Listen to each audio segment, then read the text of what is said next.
Oh joy. Oh joy. Hey, how's it going there, YouTube? Um I'm not sure what happened exactly. What I can say is that things did not go the way I thought they would. So I did a live stream that actually wasn't live apparently at the time. So I don't know. So hey YouTube, how you doing? I hope all is well. A couple of you seem to catch it, which is interesting. And now I got the thing saying that this stream has started, but I ran the stream earlier, and somehow or another, I don't know. So now that this is actually happening, maybe I'll actually see some activity here. I guess I'm just gonna redo what I'd already done. Maybe that's why nobody could hear me. So that maybe is a community post related to this that was coming up. So I'm gonna try to see here for sure what's going on. It looks like things are going okay. Yeah, all right, fine. I'm still learning how to do this live thing a little bit. It's turning out to be a little bit more challenging than it appears. Like, how hard is it to just hit go, right?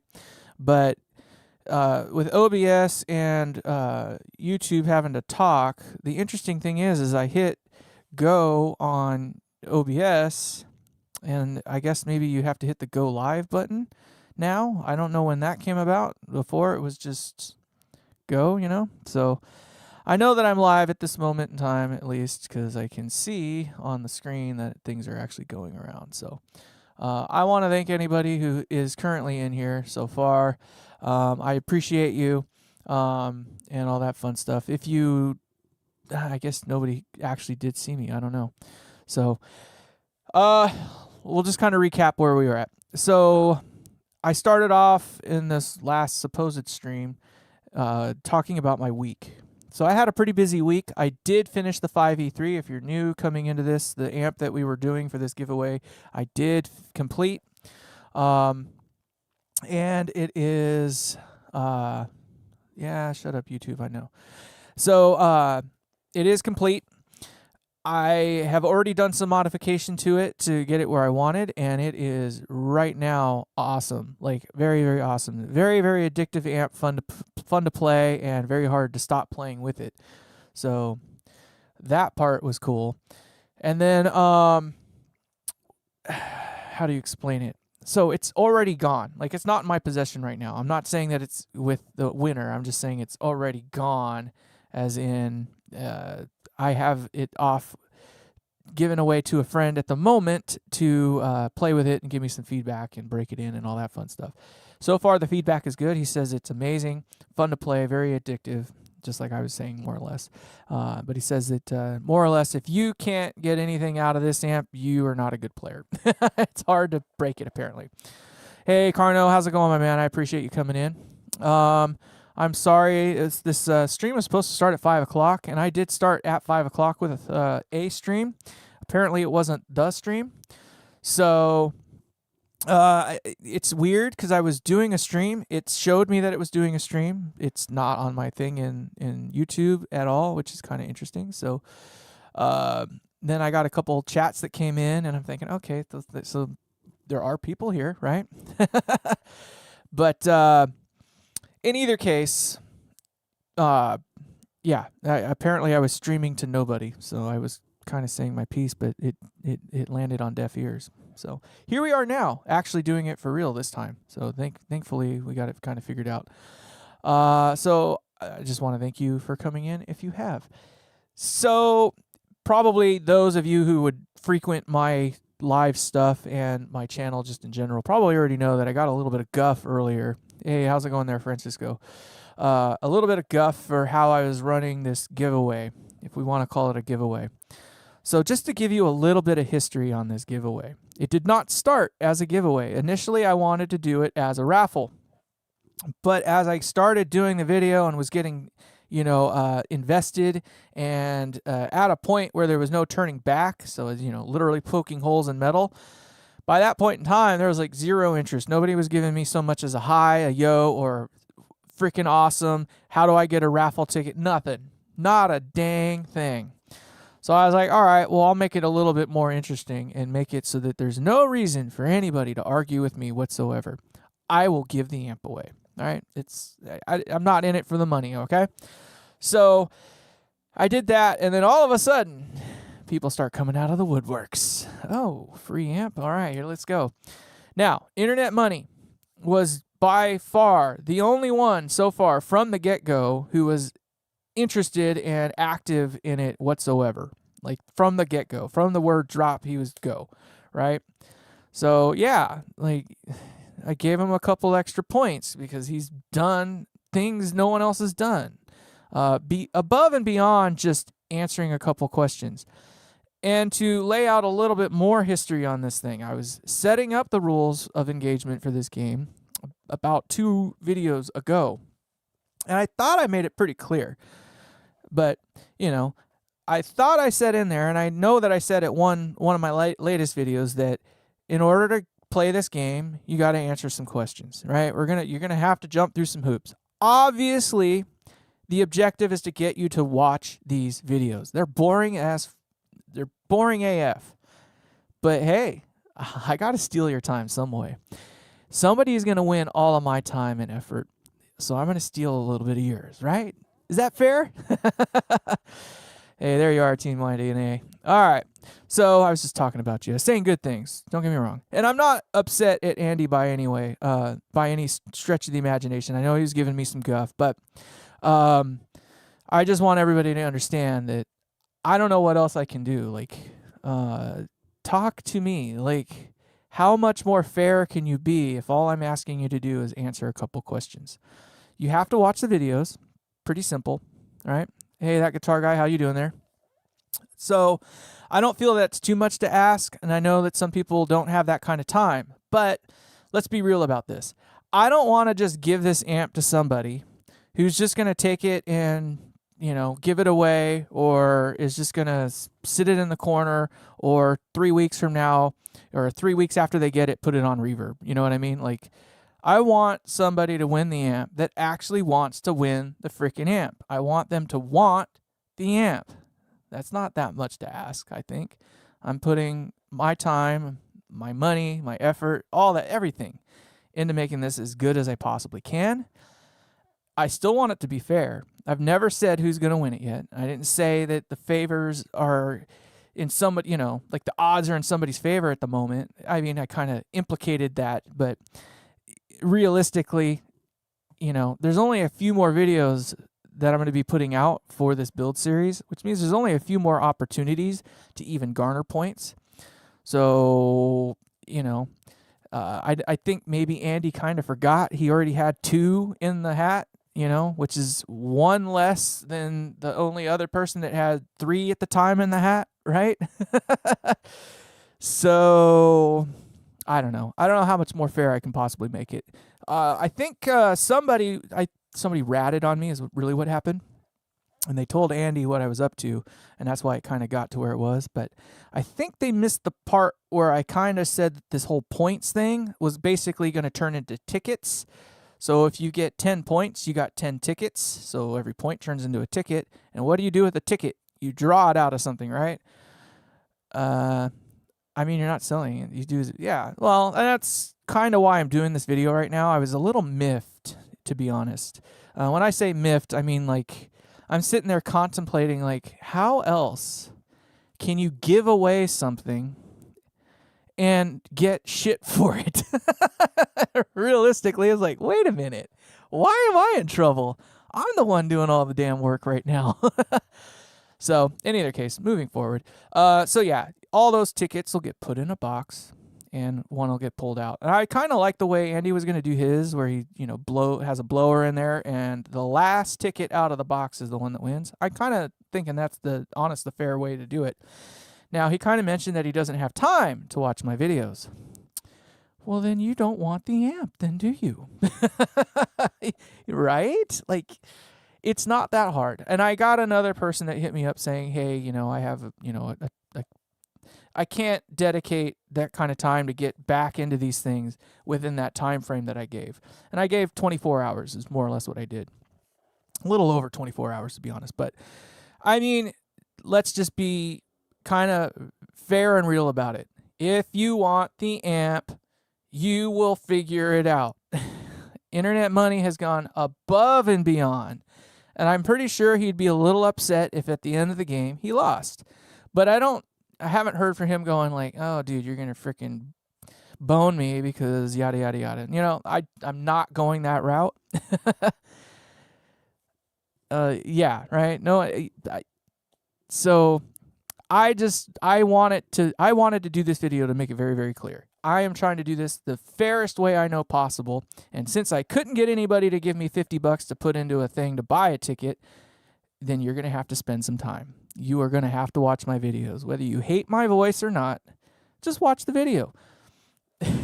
Right place, right time. Yeah, very much so. But realistically, as I mentioned, there's only like 3 videos left on this thing. Maybe 4. Which means there's only like 3 or 4 more opportunities to garner any points. It's not like I'm trying to have like 1,000 tickets in this box, right? And I think I mean just well, right. And I kind of feel that there's a few people that are kind of rooting for him as well. You know what I mean? I don't know. But that's why I'm making this video, is because I was just like, no, we're gonna say something. This is me saying something. Andy, I do have a foot. I put it down on occasion. And I'm not yelling at anybody. But you know what I mean? Like, I don't know what else to do. So if I can't give it away, then what the hell am I supposed to do? I want to keep the damn thing for myself, to be honest. This thing is freaking killer. Let me tell you. I'm pretty sure the gentleman that I handed it off to do the testing for me, I'm pretty certain he's going to be upset to have to give it back. He knows the name of the game though, so I think he watched one of my live streams the other night. He's like super excited to find out who's going to win this thing, and I think it's because he knows what they're going to be getting. The winner of this amp is going to be blown away, if not for just the aesthetic look. No, Carno, don't, nothing like that. He gave me a little bit of guff about how I was doing it. He was saying that I wasn't being fair. And that the way that I'm trying to set up the points for this isn't equitable for others. And so basically, like, he doesn't have the time to watch my videos, so that means he can't win the points. But he's saying this at a time when there was only 3 other possible points on the table, and he already had 2 in there. So, you know what I mean? It was like one of those things where I was like, no. This is my time. This is my effort. I can do whatever the frick I want. So, no, I'm not mad at him. I don't want anybody to think that I am. It's just, this is me saying, hey, look, you know what I mean? He does it to me, and I'm doing it to him. And this is my way of doing it, all right? The only difference is I'm type A passive-aggressive. So it's usually anyway when I do it. It seems that way anyway. I try to be nice. I'm trying to be very nice. I don't think he's going to take this wrong.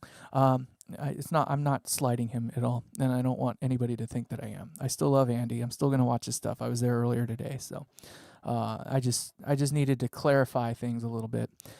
So there is that. Now, I did have, like I mentioned, somebody else kind of hit me up saying, hey, I can't really get in there in time. And again, just to clarify, if you really, really want it, you'll do the work. Period. There. How fair is that? Anyway, so now that we kind of cleared all that up.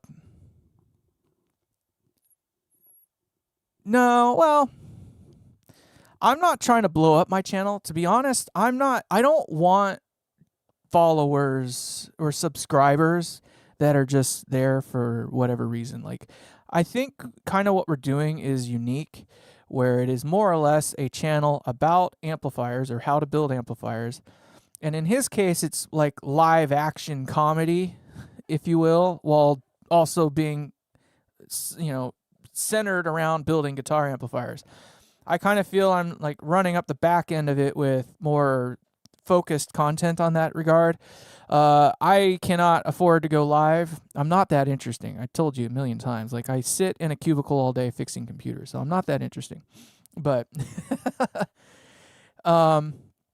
so yeah, I try to make these things somewhat interactive. I know you haven't seen my face yet. At some point, you're gonna see my face. Let's just clarify this. This is gonna be like a little Easter egg for those that don't watch this, or do watch this, I should say. At some point, I'm going to have to show my face. Like, there's just no way around it. But damn, I'm so freaking sexy, though. Like, I don't know, man. I want people to watch the amps, not me. I wish I could say that with all sincerity. But, you know, yeah, that guitar guy, I like that it's pretty small as well. Like, I love the interaction I get. I kind of feel I think what we're doing is kind of unique. We're one of the few channels that kind of do this sort of thing, and he's certainly the only one that's been doing it lately in that regard. Videos just the regular content videos are not very interactive, and it's hard to be entertaining while you're trying to teach somebody how to play with 400 and something volts. You know what I mean? So the way he's kind of doing it is neat. It kind of opened me up because I'm watching him do it more and more and more, and I'm just like, like, why isn't live YouTube a thing yet? And I'm sure that there's plenty of live things going on all the time. I'm certainly not going to get too involved with it. I'll talk about crap like this on occasion. I like doing these AMA style things. That's kind of what this turns into. So if you have a question, I'll be happy to answer it. But I love the AMA aspect of things. And just, pretty much, yeah, he's next gen reality television. I was saying it in a couple videos ago or something. Maybe it was on a live. I can't remember, but this is different. What we're doing is very, very different. It's not just, hey, I got this amp that was broken. Let's figure out the problem. Hey, I figured out the problem. Let's repair the problem. Play a couple notes and send it out the door. This is, hey, here's an idea. It's literally it doesn't even exist yet. And now we're going to convert it from an idea into a physical device that you can play. So I don't know. Like, there's not many channels, I think, that are doing that kind of stuff. What is that channel that does all the like the machine, the robot thing? Like they were doing the one from not Terminator, but Alien. They were doing the one from Alien or whatever, like something Labs, not Crunch Labs, but anyway, it doesn't matter. So yeah, we're not gonna go back to a raffle. That was kind of tongue in cheek. It was just to kind of get people going. So, if I had a Marshall, I would do that. If I had a Fender, I would do that. I don't actually own those amps, so it's really tough to do those A-B comparisons. I kind of did one many, many videos ago where I showed like the differences in the output section distortion, and I used a couple of my amps to kind of show that, but I don't think it really landed all that well, just because I don't know, it just didn't hit. It just didn't hit, right? I don't know how else to do it. Like, I might just have to go out and rent them or something like that. I'd be down for like an exchange program or something like that. Like, once I get cabinets built for all these things and I can send it across the country and without, worrying too much, I'd be down to send it to somebody that wants to A/B it against something. But here's the other challenge, though. My amps don't exactly copy anything, right? I'll bet you'll A/B it. So it's not like a Princeton, because I don't think the Princeton has a cathodione in it. The Marshall JMP 50 watt, like, I don't have anything like that. I don't use cathode followers. I hate cathode followers. The radial amps, there you go. Yeah, I was thinking about making one of those so I can try to do something like that for my own kind of rigs, but you know what I mean? Like, I have a 30 watt. You saw it in the other pedal video not too long ago, and that one isn't really like any other amp that's out there. So it's, it's like the closest thing maybe to it would be like the EF86 channel of a DC30. Like, that might be the closest thing that it's possibly, related to. And even still, it's pretty far removed. Completely different power transformer, completely different output transformer, slightly different topology from the DC30 channel. No, very different topology from the DC30 channel going into the phase inverter. Does from that point on, it's kind of the same, but so different voltages, the whole nine. But yeah, I'd be down to do kind of like an exchange program like that in the future, so we can kind of find a way to do that, because it's just really difficult to even find anything that's up up that alley. Now, the only thing I got going for me with this 5e3 build, if you want to call it that, is that it is more or less a 5e3 with a couple of modifications in it, right? So it's enough of one to say that it is, but it's not. It's much more. It doesn't do the blat out thing, where you hit it and it just kind of goes, or it doesn't sound like a fuzz pedal. Like, I don't like that sound, to be honest. It's still, I did learn something. I was fooling around with it. It likes to have the master volume all the way up. So when you have the master volume all the way up and you want to get that intermediate gain kind of thing, the more bluesier kind of grit, it does it better with the master volume all the way up. When you turn the master volume down and try to get it there, it starts doing that gritty, spitty thing that a lot of 5e3s do. And I don't know exactly what it is, but the only thing I can think of is that, yes, I did watch those actually. But I think the way it is, what it is that the volume control that I have, that is post-phase inverter, does drag down the phase inverter a little differently, and because it's a cathodiene, it's not exactly equal. So, but yeah, I see those Paul Trombetta 5e3s. I didn't know that he sold those. I just saw a couple of he had like one of a champ and then he had one of a thing. It sounded really good. Yeah, the parallel triode is definitely different for sure. It feels different, it reacts different, and it pushes the other half of that amp just a bit differently. It's got just a little bit more, what do you call it? It's just a little more push, right? So even if you took both those channels and combined them together with like a jumper, it's got a little bit more push than those two would have. It also has, what do you call it? Just more like girth to it. Like it's rounder. It's more dimensional and quieter. Much quieter. About half as quiet, to be honest. But it still drives the power section really well. It's got a nice chewy creaminess to it. It does have a nice little bark to it, which I like, actually. I think that's what makes it so fun, is it kind of does it just barks at you a little bit. While still being kind of creamy. You back off the bass control a little bit, and it definitely gets more into a lead-friendly kind of territory. And then I use the high cut, which is a completely different tone control than, of course, a 5e3 has. And it works pretty effectively. I was actually kind of shocked. I knew it would work, but I didn't think it would be as effective as it was.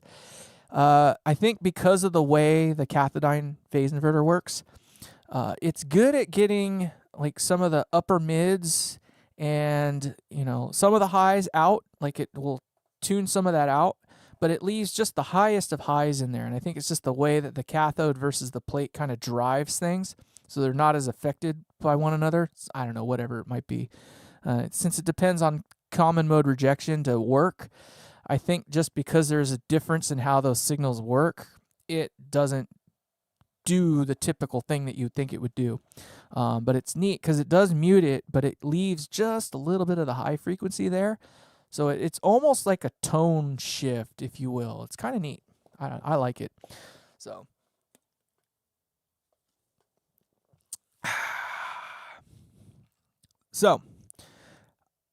are we clear about how the rules of the game are going to go?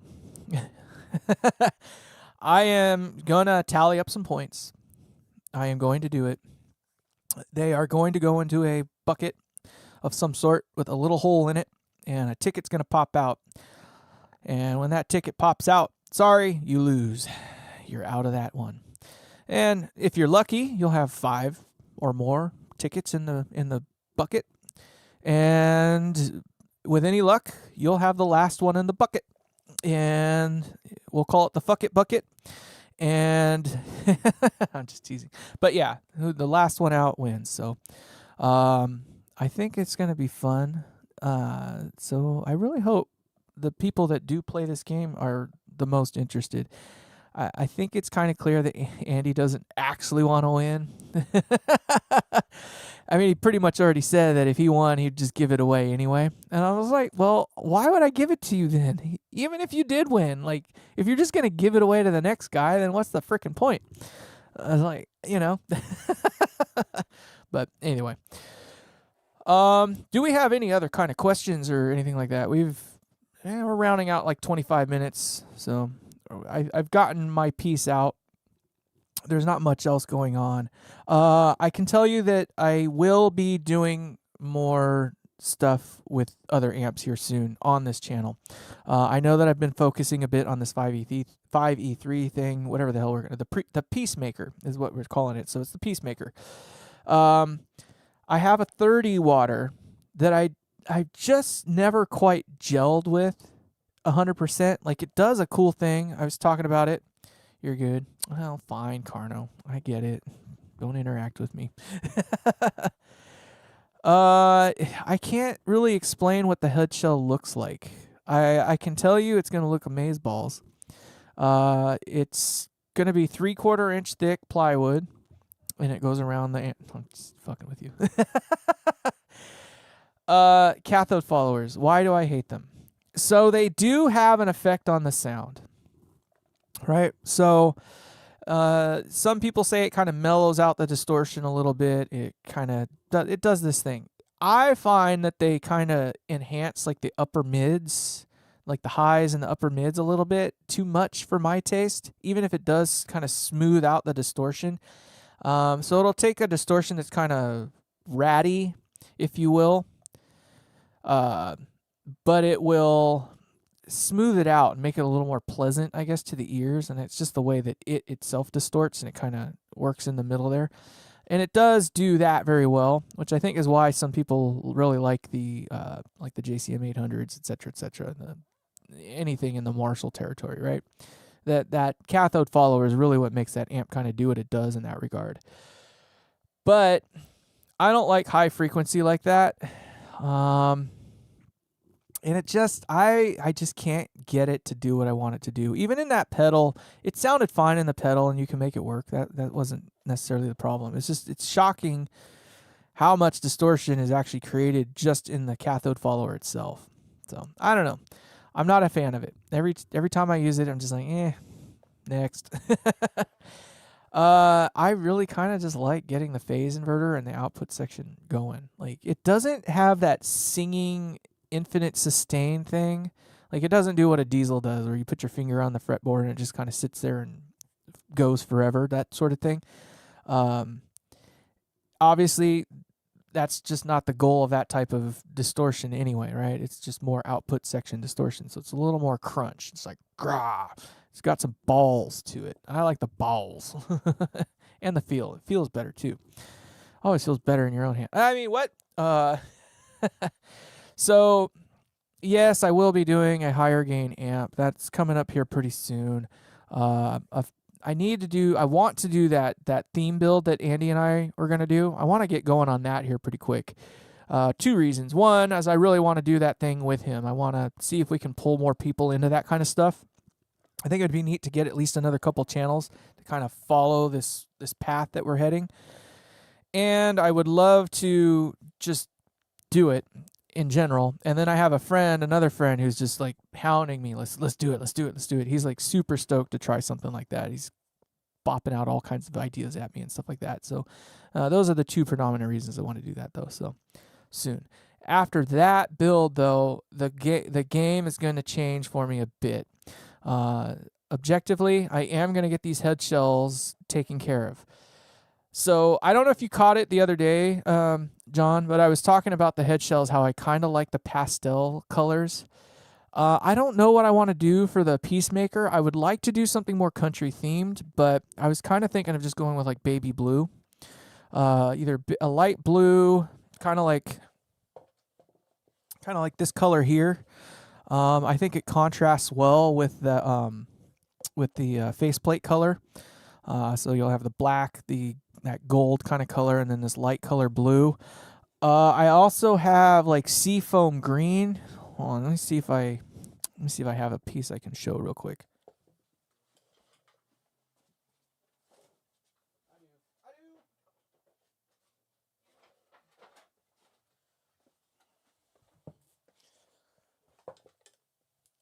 So there's my seafoam green color I was talking about. So I have this in stock, and again, it would still kind of contrast well with the with that gold color, but so you can kind of get an idea between the two different colors. That baby blue is literally this color right here. I have some purple left. Do you want purple? We can do it in purple if you want. And I also have the garnet red. I don't think the garnet red would look as good with the gold, the at least that bronze color that I'm using right now. Although maybe it would. I don't know. I have another style of faceplate material that's more like it looks more gold than bronze, I guess, and that would probably work really well. But I'm finding that my laser doesn't do very well with the with that color. So my laser is just kind of one of those cheaper, like $300, $400 units. Works great, very accurate, does a great job, but it's got that blue kind of laser color. Whatever frequency it is, like the reflection of that gold colored faceplate material that I use, it just absolutely does not work with this thing. Whereas that bronze colored one, the one that I use for the Peacemaker, that just, it slays. Like, it's just easy to get the look that I want. So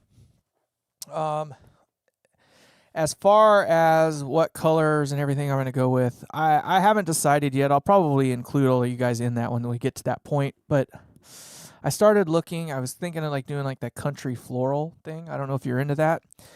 But I couldn't find one that I knew would work well with the faceplate color I got. I don't like black. To me, it's just like Ford's way of doing thing, like you can have any color you want so long as it's black, right? So I'm kind of leaning towards baby blue at the moment. I haven't made an amp with that color scheme yet. I have an amp that I obviously built with this color here, and I do like this seafoam green, but it's supposed to be the Peacemaker, and I'm kind of thinking that blue color just spells serenity, I guess is the term for it. It's soft, it's muted, and I like those pastel colors. That's just me, though. So I don't know. You tell me. What color do you want? That garnet color that I have is kind of like this here. It's got like the dark red in it, and then it's got like the lighter color red. So it looks speckled almost. I don't know. I like it. It's actually a cool color.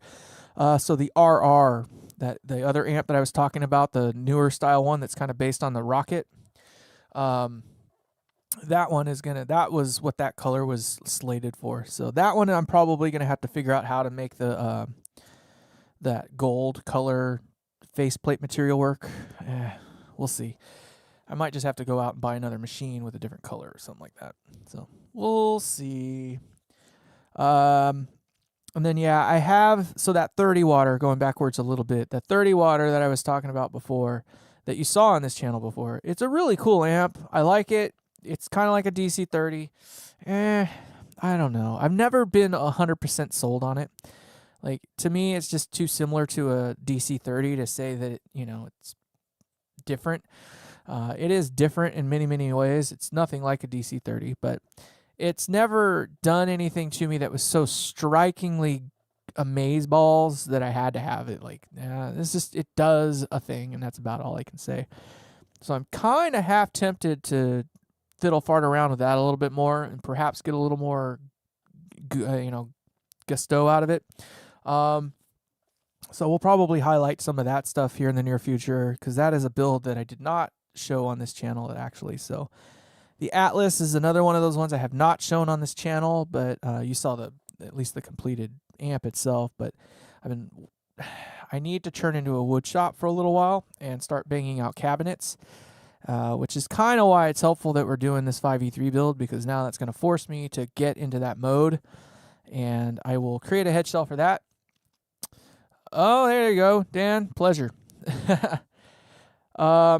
So I'll get that done, and then of course the 5E3. My goal is to have the 5E3, the giveaway amp that we've been talking about, ready by early to mid-August is what I'm guessing it'll be. If I can get into woodworking mode and just punch through it, I should be able to actually have it done before the end of July, realistically.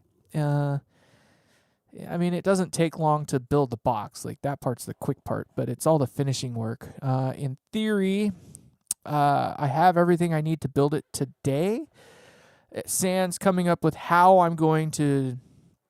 Yes, grab your drink of choice. I have a hey, Zab, you made it back.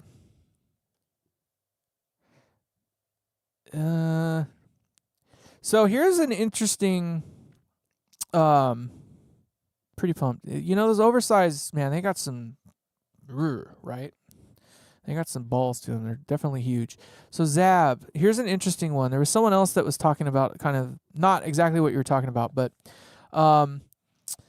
with the cathode follower thing, I don't know if you guys know this or not, but Diesel kind of has a weird one. So in their gain channel, they have, like 2 or 3, standard triode stages. And one of them has a cathode follower after it. I think it's the 3rd stage. I could be wrong.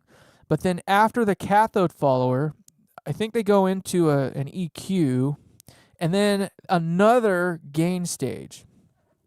I don't know if it's necessarily meant to be a makeup gain or if there's actually any distortion that goes on in it, but I'm not exactly sure what the purpose behind it is, but they follow a cathode follower with another, basic, what do they call that? The universal gain stage, all right? The plate driven stage. I don't know if that's something you're interested in, but I'm just not a fan of them. I don't know. I don't know. But yeah, we are going to hopefully have some cabinets made before the end of July.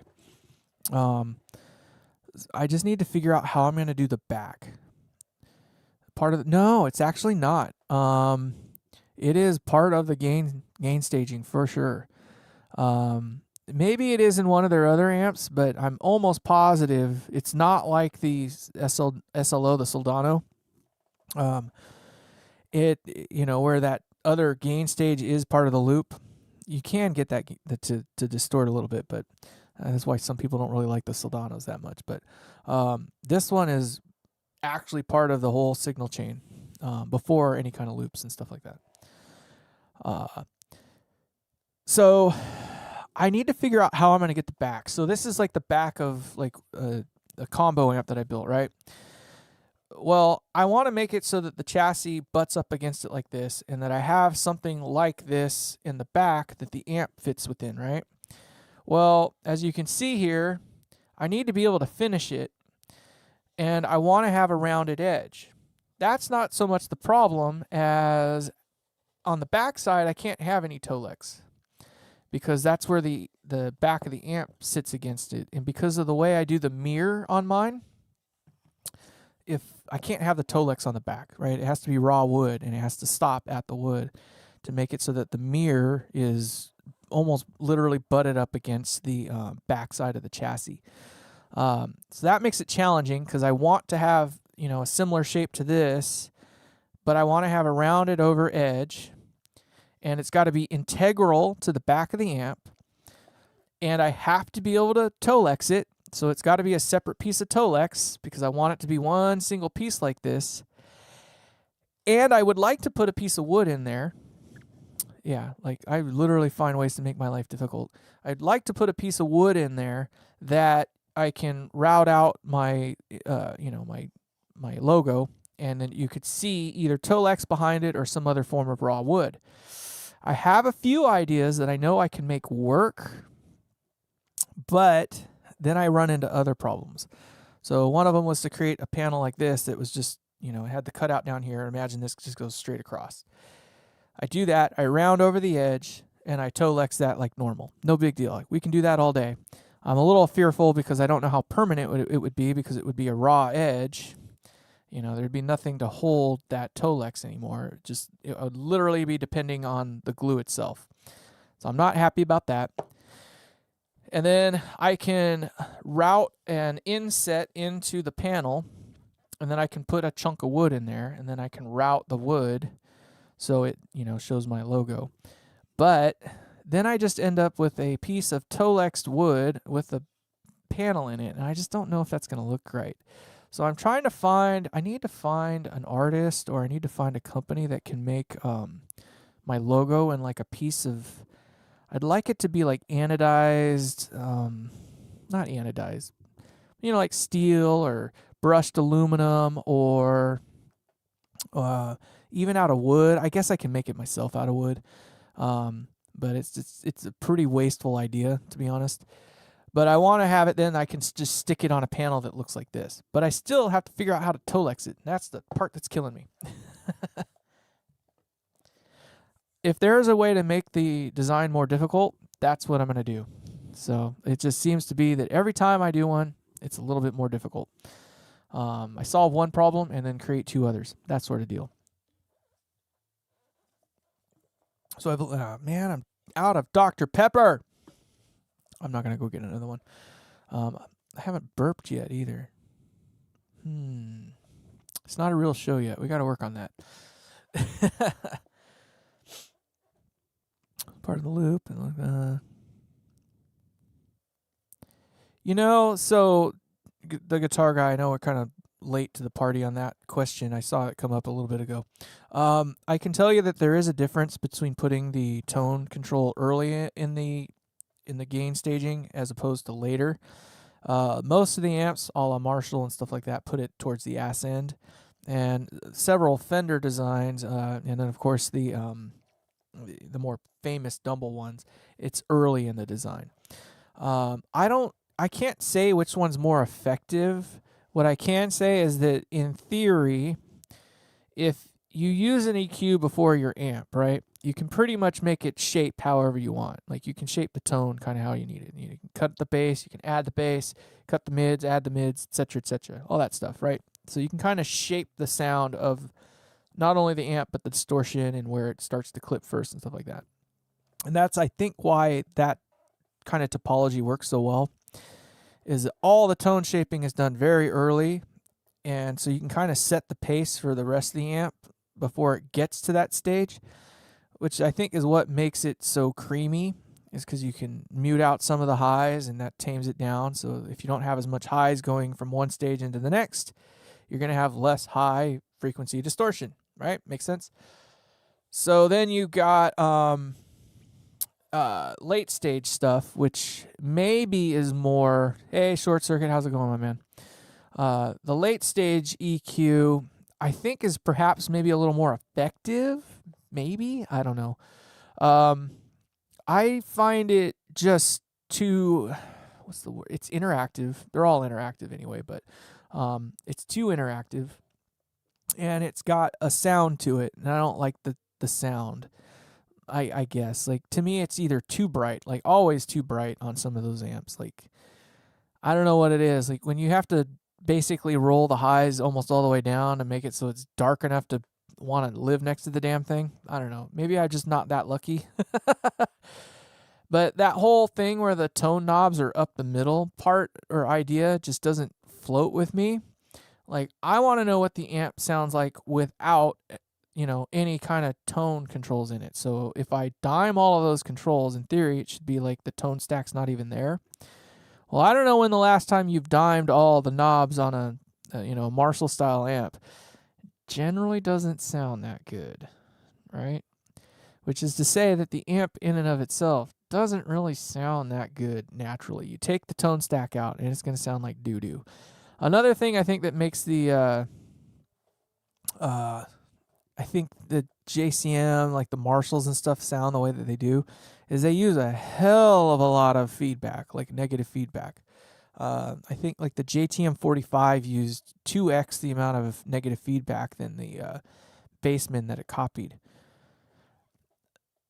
The Baxendall is interactive, but the way it's interactive is actually kind of cool. It's actually a very usable tone stack. It's just very lossy, so you almost always have to have a makeup gain stage after it.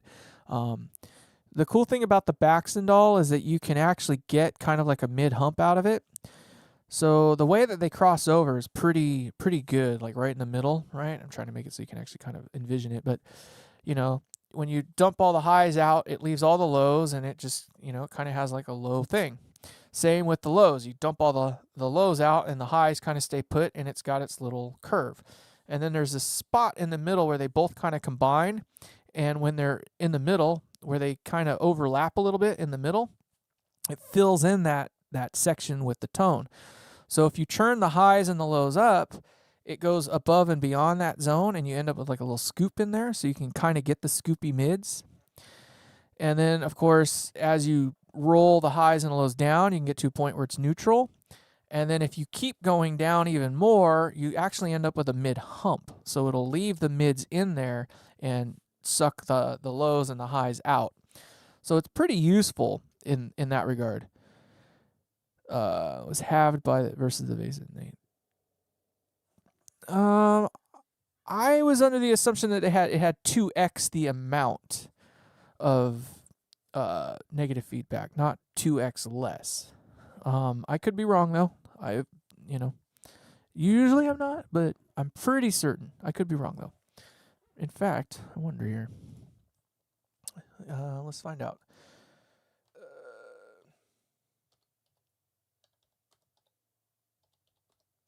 I'm just doing a quick search. Never mind me.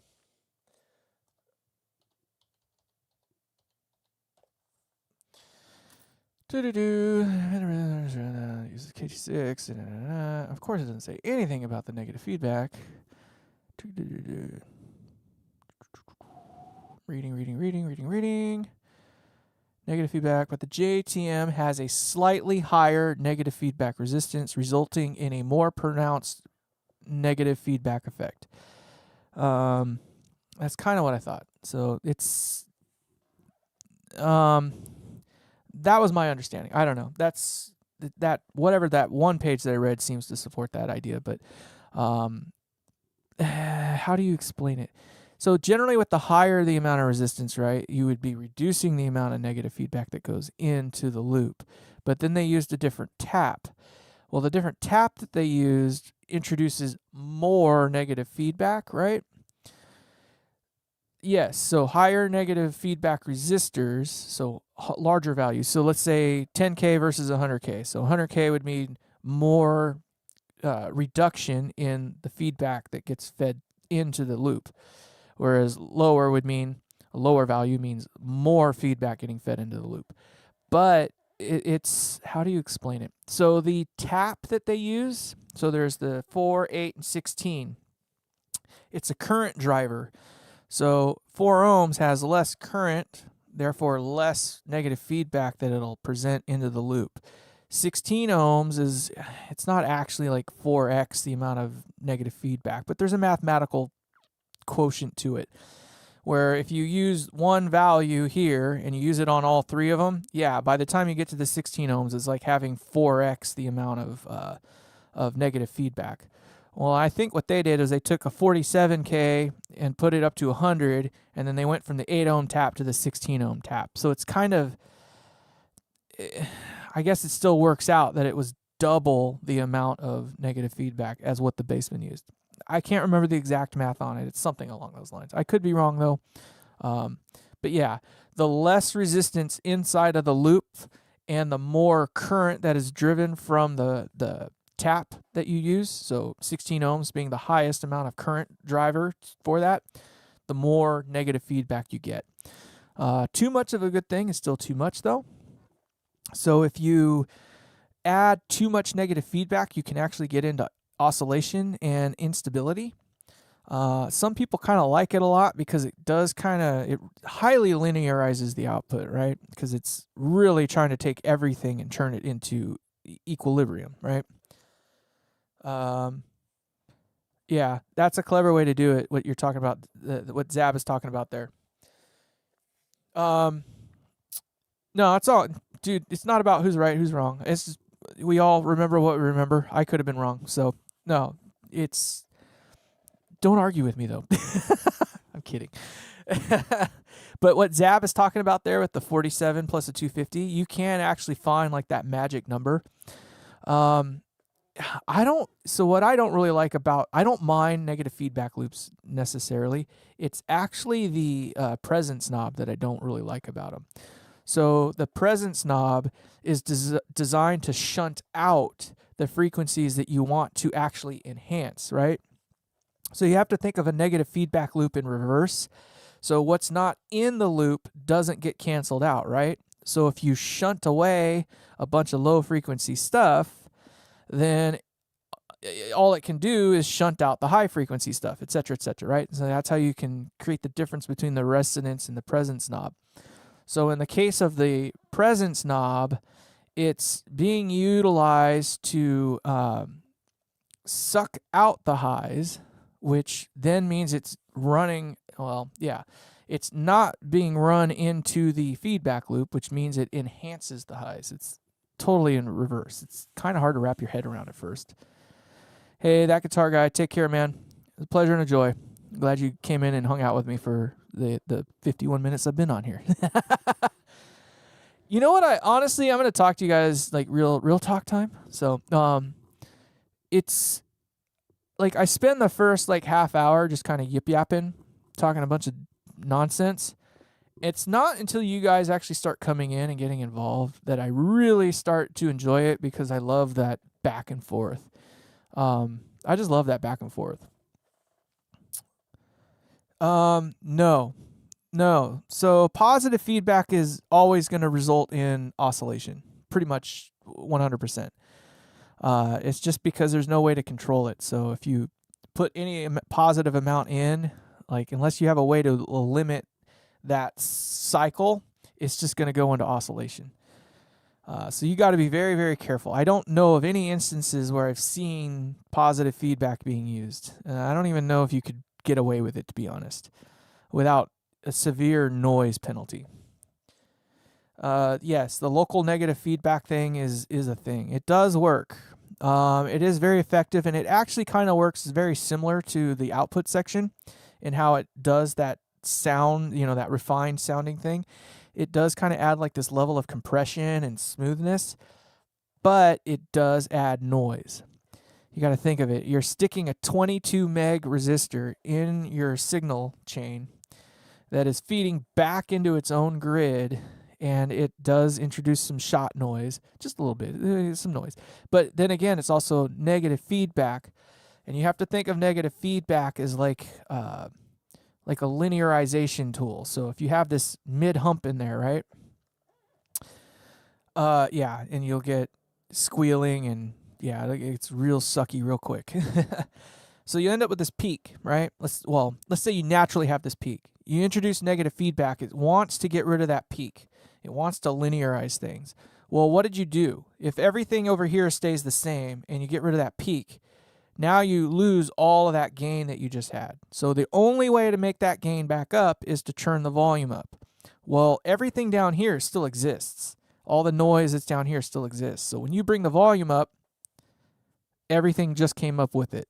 So that means any kind of hiss or any kind of background noise that you had, all that kind of fun stuff is going to come up with it.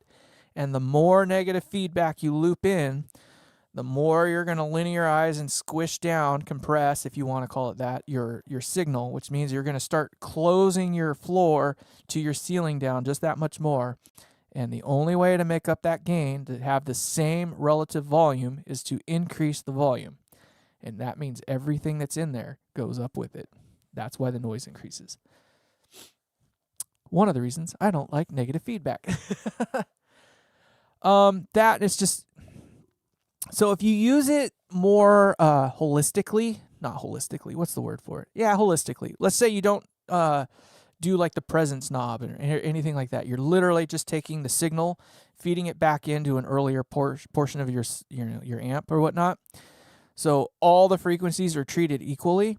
That's great because it does what it's supposed to do. It's going to linearize the output, literally. There's nothing in there to tilt the high and the low, like tilt aspect of it. So that takes kind of the tone control aspect out of it, but it does linearize things still. Some people might like that. I don't know. To me, it kind of reduces the effect of having your tone control, though, because if you add more bass, like it's still going to allow that signal to go through. It's not that it tries to eliminate it, but it does kind of tamp down on it. So it takes a little bit more of a twist to get kind of the same effect. Really good at getting some of the boomy and woofy stuff out, though. It's really good at managing like woofy or woolier sounding amps. It has a place. Most all like car amplifiers or home theater amps and stuff like that actually use negative feedback in order to get its output impedance down. And the lower you can get your output impedance, the more damping factor you can get out of your amplifier, which means it just remains more linear longer. It's able to drive loads better.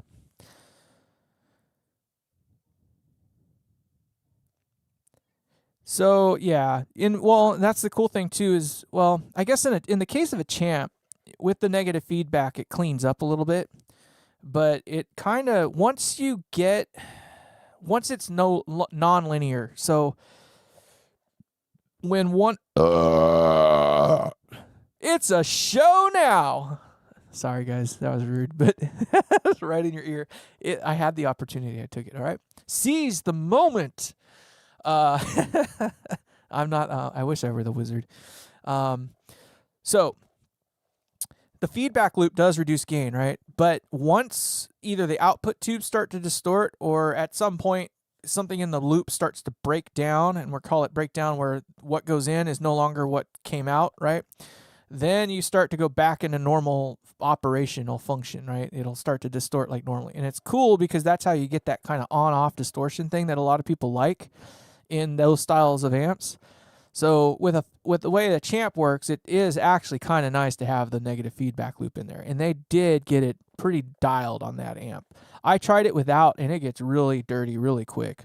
And it kind of gets into Blattville pretty quick too. So my experience with the champ, at least, is that whatever the stock amount is pretty dang good.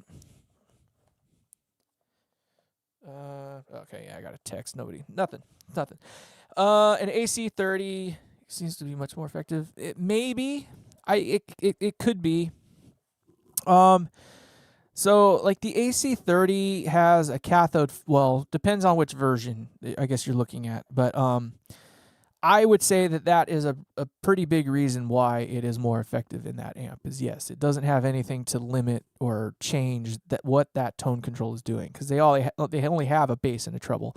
And it could also be is just because they only have a bass and treble, it's that they're a little less interactive than having a bass middle treble with even a fixed mid or something like that. So that could be why. There might be other factors involved. I can't remember off the top of my head what that circuit looks like.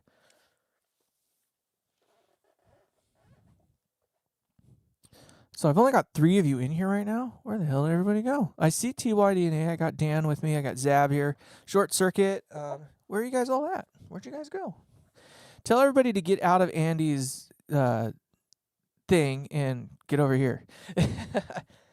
Is he still playing, by the way, right now? Do you know? I haven't. The last time I saw him, just before I started this stream, he was still doing his thing, and he'd been like playing for 4 hours or something like that, which I wish I could play that long anymore these days. By that point in time, my fingers actually do start getting sore. Zab, I know, yeah. So just for those of you who don't know, Zab is like all the way on the other side of the freaking globe right now. So kudos to you, my man. Thank you for hanging out with us. And then Dan, where are you out of, Dan? Are you in America? I know where John's from. Actually, I don't. How far? What time zone are you guys over there in Korea? I'm out of curiosity, because you seem to be pretty much on here all the time. I don't know how you do it. And then you create all those shorts. I've seen all those shorts you've been doing. Calgary. Oh, okay. Yeah. So you're kind of in the same time zone probably, huh? Mountain time? Yeah. So you're like 2 hours ahead of me then. What is it, like 8 o'clock, 9 o'clock right now for you? It's not too bad. It's not too late. Houston! Francisco, you're still here. Thank you. Texas, yeah. Oh, I see. The viewership's gone up again. I don't know how truthful this thing is. I'm trying to get better at, this. Like I say, eventually I'm going to have to. 7:30. Okay, so you're only an hour ahead of me. That's crazy. All right. It's not too bad. Why won't you guys just join America? Come on, just do it. I don't really follow. I'm just teasing, of course, Dan, but I don't really follow all the politics all that much, but I find it interesting that Trump was saying that Canada's being kind of like digging their heels in on a few things, and I think it's kind of surprising him a little bit because he's just like, I don't understand like why they're fighting us so much right now. Just become America. Just be American. Everything's gonna stay exactly the same. I'll tell you right now. Everything's gonna be just the same. We, like only non-human people can live over there. Like I don't know how you guys can do it. Half the year it's like light, and the other half of the year it's like I can't do it. And that might be more Alaska, but I know it's freaking cold over there in the winter. Um, no, I know I'm teasing, of course, but it's kind of like Mexico might as well just join America now too. Like I just kind of feel like we just need to be a single continent and be done with it. But I don't know. It's not for any other reason than I kind of feel like we should just all unite and be one. But I mean, who gets to run the ship, right? I don't know. That's the problem, I guess. I don't know. Maybe if it was Biden, we would. Who knows? I don't think there's any. I think it's pretty clear which side of the political field I land on, but I'm different in that I actually can think independently. So there's some things that I don't get at all, and other things are just like, And of course, Francisco, he actually lives in America. He's not from California like me. So I live in California, and let me tell you, there's nothing more frustrating than living in a state that literally tries to shake you upside down and spank every little penny that rolls out of your freaking asshole. It's insane, like some of the crap that goes on over here, and how they've gotten away with it for so long is just baffling to me. And you would think that it's us voting it in. Most everybody I know is, kind of right leaning, or at least libertarian, I guess, if you want to call it that. And I feel most libertarians are kind of just hanging right of center, right? Maybe I could be wrong, but it's just there's like two areas in California that are so staunch and have so much control. When we talk about gerrymandering and all that crap, I feel that's just got to be what it is.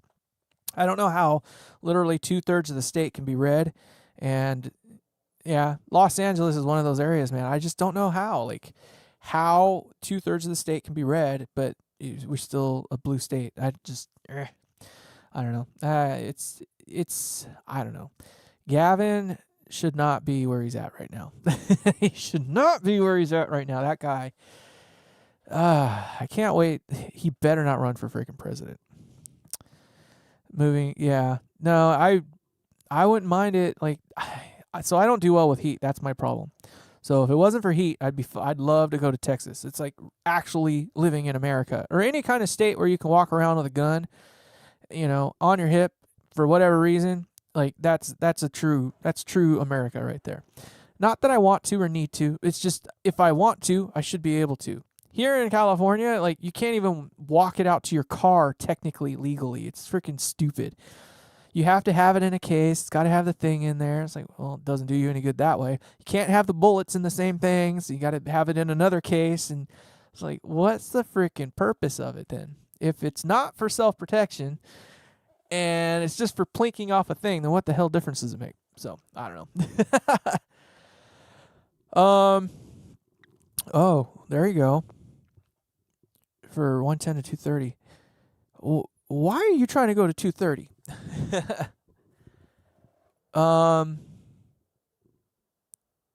Good land and cabinets if you want.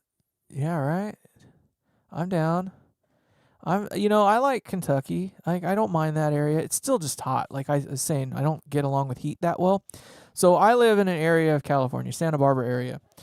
And when they say 68 degrees on average year round, they are not joking. Like it is pretty much 68 degrees on average here. Oh, okay, 230 to 110. There you go. I'm like, dang, why would you want to go up? That's the wrong way. So, and it's, pretty mild on the humidity, 60 to 80% on the, right in there somewhere. And maybe like a week or two, it'll break 80 degrees, maybe. So it's pretty nice where I'm at. And then where I live, I say it's the best weather in the planet. Like you cannot beat it, period. And I got an ocean within 5 miles of me, so I can always go see the ocean. I got mountains on the other side of me. Like everything you could possibly want is right here. And it scares me to go to some place like Montana where it's got the most gorgeous views and it is a real country and real America. But you got no ocean. It gets to be like 100 degrees. The winters are true winters, and it's just like, oh my gosh, I can't imagine that. That's why I say that people up in Canada are like true, like inhumane people. Not inhumane, you know what I mean, but like inhuman. Like the fact that you can live in that kind of weather for the periods of times you do is like, oh my God. I would like Australia. Nobody should ever live in Australia, and I love Australians. I think this is the coolest country on the planet, coolest people ever. Why can't we all just have the same weather everywhere? So, I don't know. I'm just talking shit now. So, it's, yeah, right? Literally, I live in that spot. That's why it's so difficult for me. So I moved away to Arizona for a little bit. Story time. I moved to Arizona and I was there for all of 4 months, I think. When I moved there, it was like November, December or something like that. And by April, it was already like 80, 85 degrees. And I asked the manager for the place that I was staying at. I was like, when do they turn the AC on in these places? Oh, not until like June. And I'm like, and what temperature is it usually by then? Oh, it's well in the 90s or 100. I'm like, I gotta go. I'm out. Like, I can't do it. Cannot do it. I don't know what it is. So, yeah, I came back to California where the weather's fair and the girls are pretty. I'm kidding. You got beautiful women everywhere. But so what are you guys doing for July 4th? You got any major plans? Since there's only a few of us in here, we might as well just shoot the shit like normal. I have a party planned. So this is my life. I am trying not to do live sound. Like I'm trying to get out of doing that part of my life. It's not that I hate it, I love it. And that's the thing that makes it so difficult is that I love doing it, but I don't do it as my, real job anymore. So anytime I do it, it is literally eating into my free and personal time. And I shit you not, I retire and tell people I'm not really doing this anymore, and I get more calls than ever. Luke, can you do this show? Luke, can you do this show? Luke, can you do this show? Pretty, please. And I'm just like, no, I can't do that one. Oh, but come on, please. We need you. We need you. And then I end up folding. And it's not that I get to the gig and I'm like, gritting my teeth and cursing the whole time. But it's just definitely one of those things where I'm just like, man, why did I say yes? I just wanted to have a weekend where I can just dick around and do nothing. I got things around the house I need to do. My backyard needs some love. My pit bull has managed to chew up a fair amount of it. Not that he digs it up or anything like that, but a dog running around in your backyard kind of tears things up a little bit. So I need the wife and I, our goal before the end of the year is to turn our backyard into a space that we could invite guests over and actually be happy to have them back there. Well, I got a lot of work to do. Let me tell you that. So this is, I mentioned the clean signal up to the phase inverter. Okay, so yeah, right, boundaries. That's the hard part. I just have to be more firm about my thing. So you have to imagine like a phase inverter is more or less just a triode, right? There's just two of them, and they take the signal that's coming in and it inverts it on one side. So when they spit it out, you have a positive going swing and a negative going swing. But what's going into them is still the same, right? Well, that is a clean signal going in, and it's still just a triode. And a long tail pair does add gain. So that's to say that it can distort just like any other triode would, and it actually produces positive output just like any other triode would. So yes, when you punch a long tail pair phase inverter, well, any phase inverter for that matter, but when you punch it with enough clean volume, it itself starts to distort. But now you've got two elements. You got two triodes that are distorting, and they are being driven slightly differently, and it causes them to break up a little bit differently. and it creates a different type of distortion sound. It's a little more creamy and chewy than like your just a standard triode that you spank. A normal triode, when you spank it pretty hard, sounds pretty crunchy. Not really all that pleasing. Excuse me.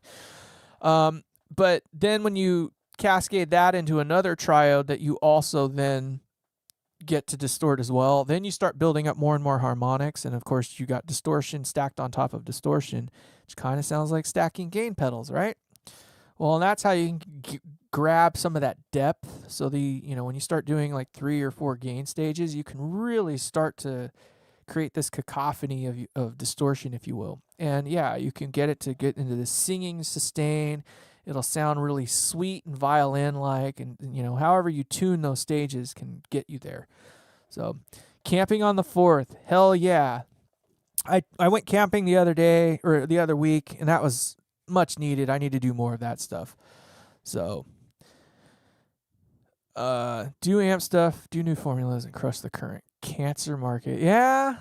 That's what I'm really trying to do. Like, it's pretty much obvious that I'm trying to empower people to do this stuff on their own. I'm not trying to gulp anything out of you. Like, I'm not trying to get you to buy my crap. I'm trying to show you and tell you ways that you can do this. Zab is obviously, he's pretty knowledgeable about this stuff, so he can help as well. I am trying to fix some of the bad habits. Now, some of the bad habits, like the way to make it work is that's what made it work, right? I don't think you can, like, if you followed all the rules, you wouldn't know, right? Now, there are some bad habits that I think that are more safety and reliability issues, and those are the things I definitely try to weed out, like wiring it up so it's actually to code of some sort. So at least when they look at it, they go, yeah, that's correct, right? And then just egregious things there's no reason for you to do it that way, like running 500 volts on a plate that's only rated for 300 or something. You know what I mean? Like stuff like that. That kind of crap has to end. Biasing amps over 100% of dissipation. That shit has to end. I'm all about biasing cathode bias amps to near 100%, but there's a purpose involved with that. So yeah, we got to get rid of those old habits. And then the copy and paste. There are a lot of amp companies out there that are pretty much copy and paste. They literally take that circuit and they put it together, and it is copy and paste. But when you think about it, that's kind of what I'm doing too. It's not that much different. It's not like I'm rewriting the boundaries or the rules. The only thing that I can say that I'm doing different is how it's applied. And topology-wise, as a whole, you can't really say it's this or that. No, I know. I understand that, Zab. I wasn't thinking that, but I was just trying to enforce what you were saying to others. Like, it definitely, it needs to be done. The problem is that everybody guitarists don't like innovation. Like, getting a guitarist to buy innovative products is very, very difficult. And even if they do, it's usually pretty kitschy, or a very, very niche type of product. Like the asymmetrical neck design that came out with like the Strandbergs or whatever. Like, you either like it or you love that thing, right? It doesn't make you a better player, more or less. Like, it might make you more comfortable. It might make a more skilled player play a little bit better because they know how to utilize it or something. But realistically, it's a piece of innovation that's not going to catch on to the mainstream, even though they charge like it is. But same thing for the amps. Like, if you can't explain what the hell it is, then nobody's really interested in it. So the only way they get interested in it is to talk about it, and that's kind of what I'm doing here. And then, of course, they want to hear it, but not hearing it's not enough either. Like, people want to play it. Well, how do you get a small guy like me to pump out enough of these things to get it across the world so people can play it? That is the problem, and that's why companies like Friedman and Ignator and Bogner and stuff do as well as they do. It's because their designs are, while slightly different, are all kind of based around the same core things, and it's quantifiable. Like, you can say this is a modified Marshall, and everybody knows exactly what a modified Marshall is. That's all there is to it. when you say it's an AC30 derivative, it's an AC30 mixed with, that. Everybody can quantify what that is. But when I'm trying to go, yeah, it's not an AC30, it's not this, no,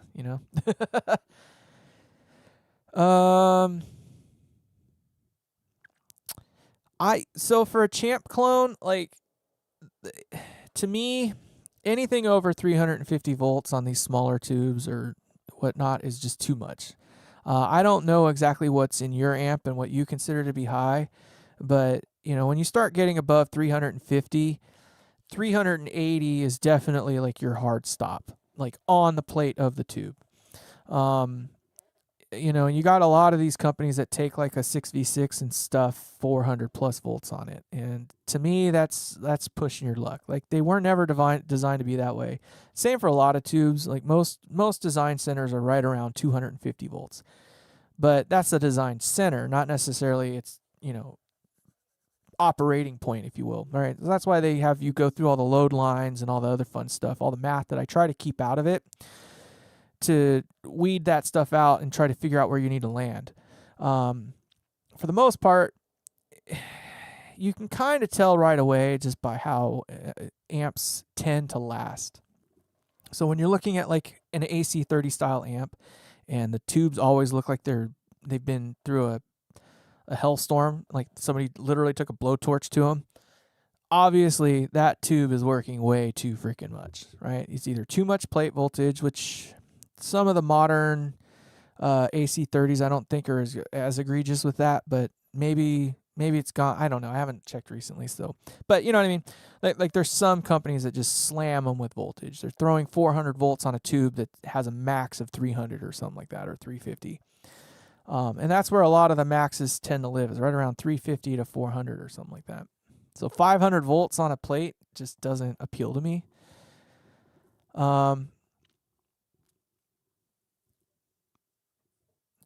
Yeah, but I don't know if that's so. What's the point of that though? Like, can you run it at 700 volts with a low bias?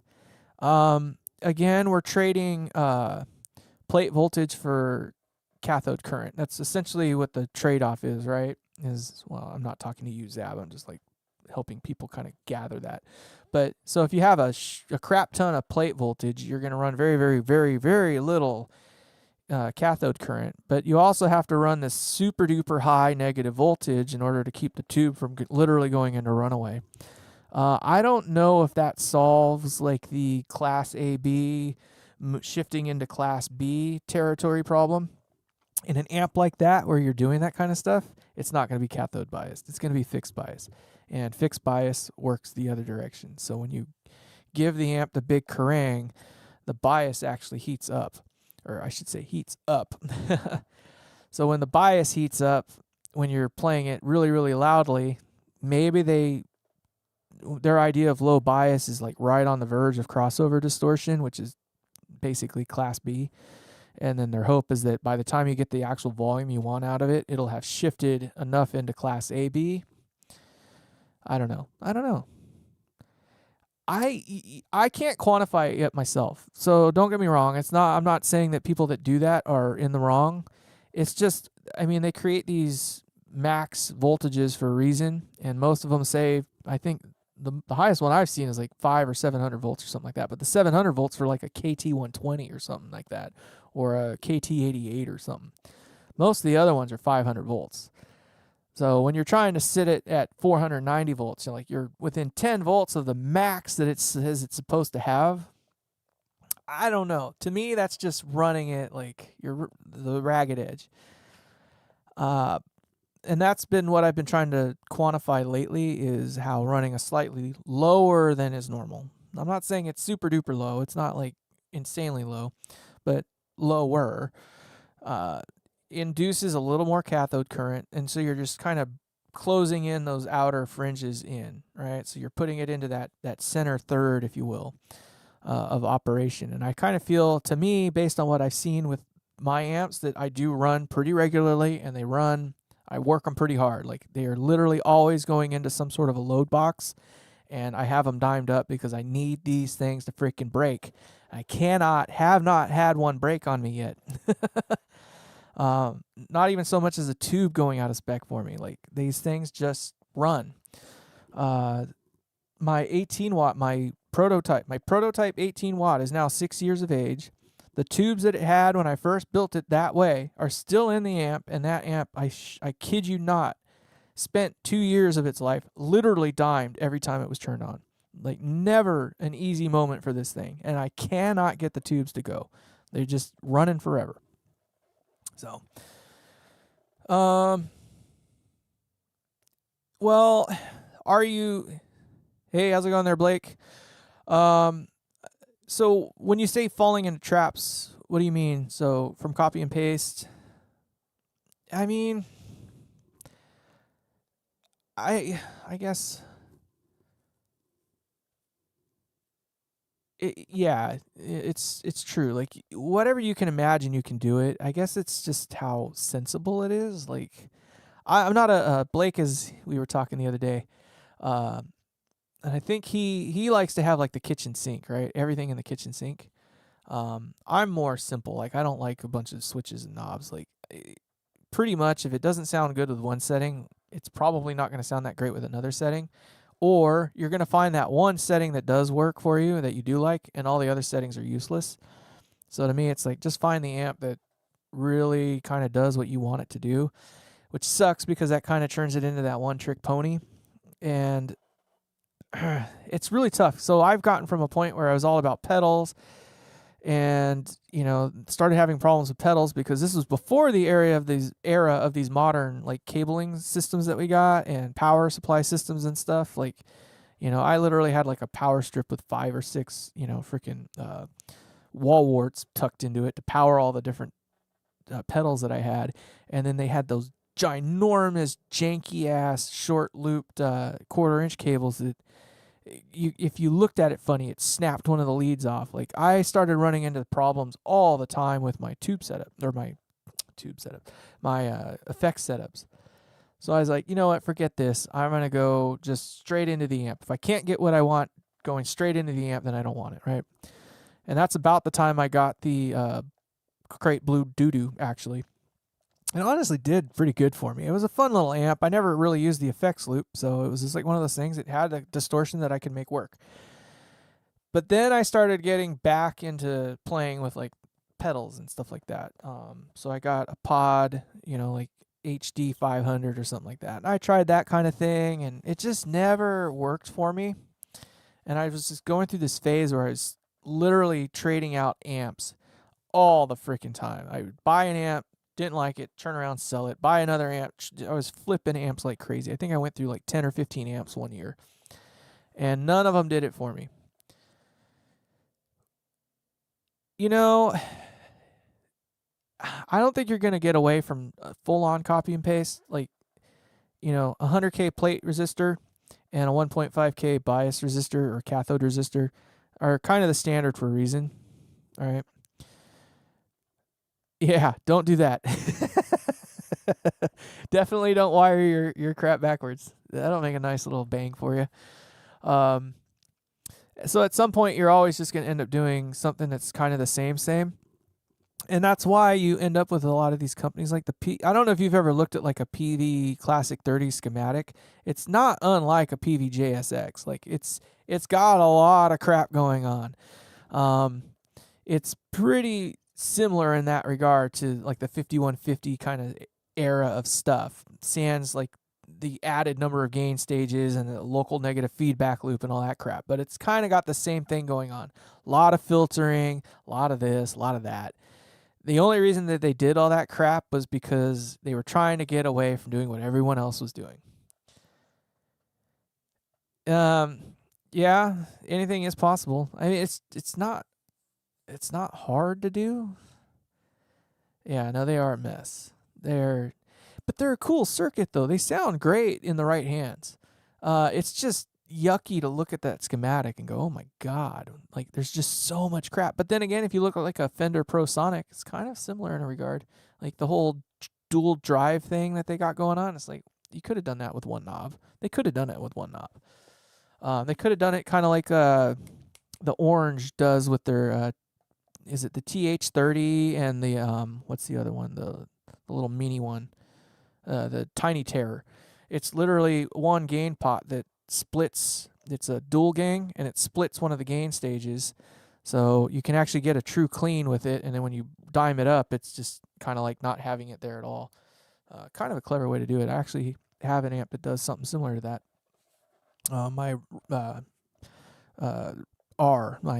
what do you call it? RR amp, the one I've been talking about, has something similar to that going on. So trying to think outside of the box, I think, is what gets you into trouble, because you're like, oh, Fender did it this way, Marshall did it this way, and Vox did it that way. I want to go up over here. Well, then you find out that Supro did that, and Gibson did that, and then some other weird Kalamazoo or something did something like that, and then you're like, well, dang.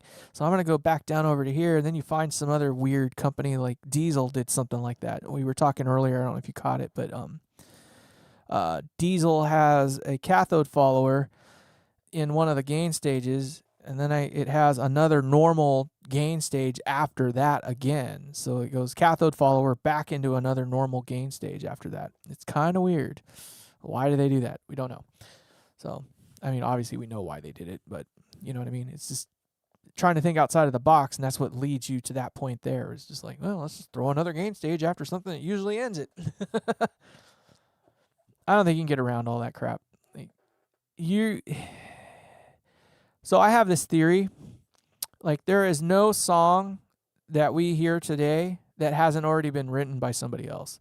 Now, maybe the words are obviously a little bit differently, maybe how the melody would be sung is a little bit differently, but if you've got this great idea for a song and you think it's all yours, it probably isn't. The odds are pretty good somebody else at some other point in time has written it. It just, how can you know? You can't know what you don't know, right? Why do you solder more in the winter? You got to solder more all the time. You should be doing it on the daily. Like, your wife should hate the fact that you go out into the garage to suck lead. Speaking of which, I do have a fume extractor. So I have an electrical engineering buddy. He's actually the guy that's got the 5E3 currently, the Peacemaker currently.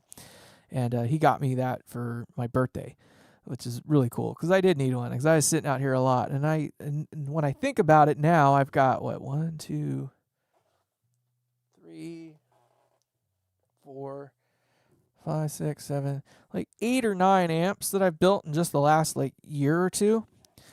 And yeah, that's sucking a lot of solder, let me tell you. Maybe that's why I'm so dumb. Damn it, I need to get another Dr. Pepper.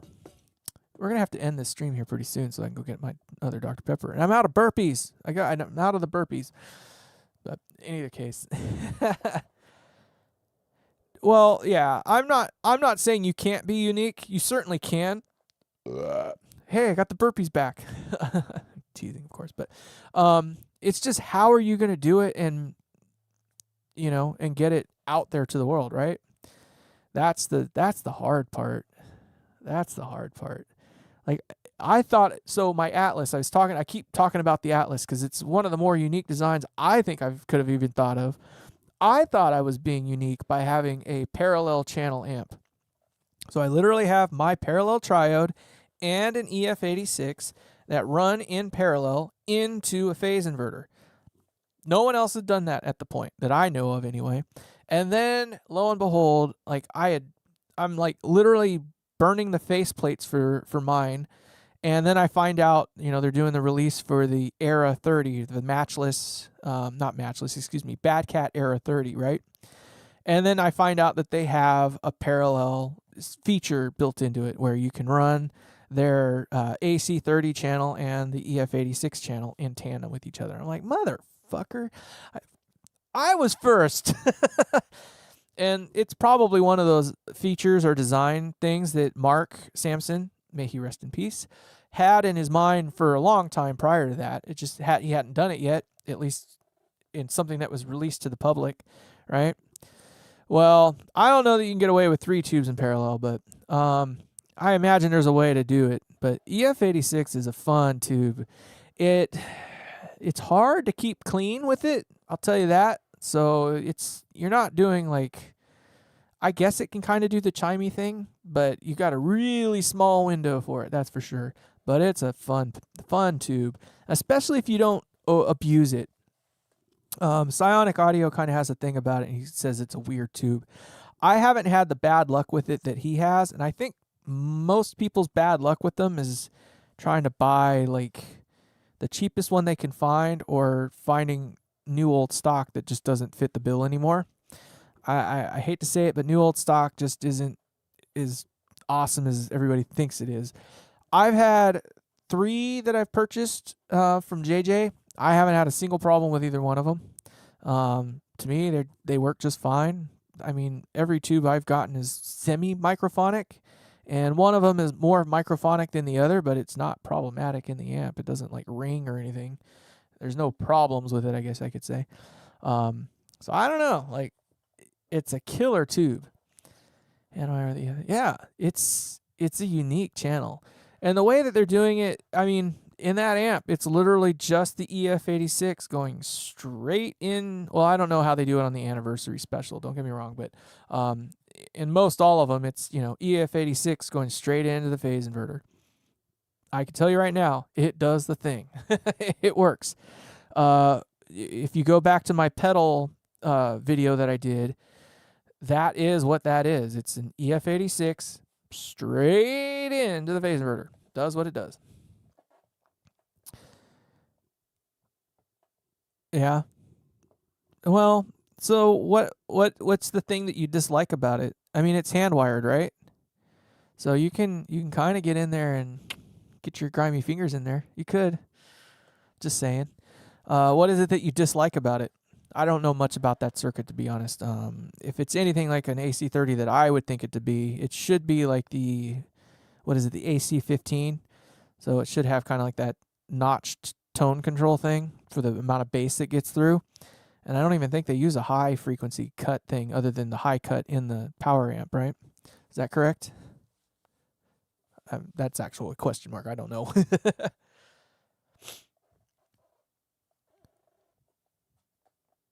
I'm waiting for an answer, that's all. So I could be wrong. But in order to keep things moving, I will keep moving. I have fun with that circuit. The EF86 is definitely a fun tube.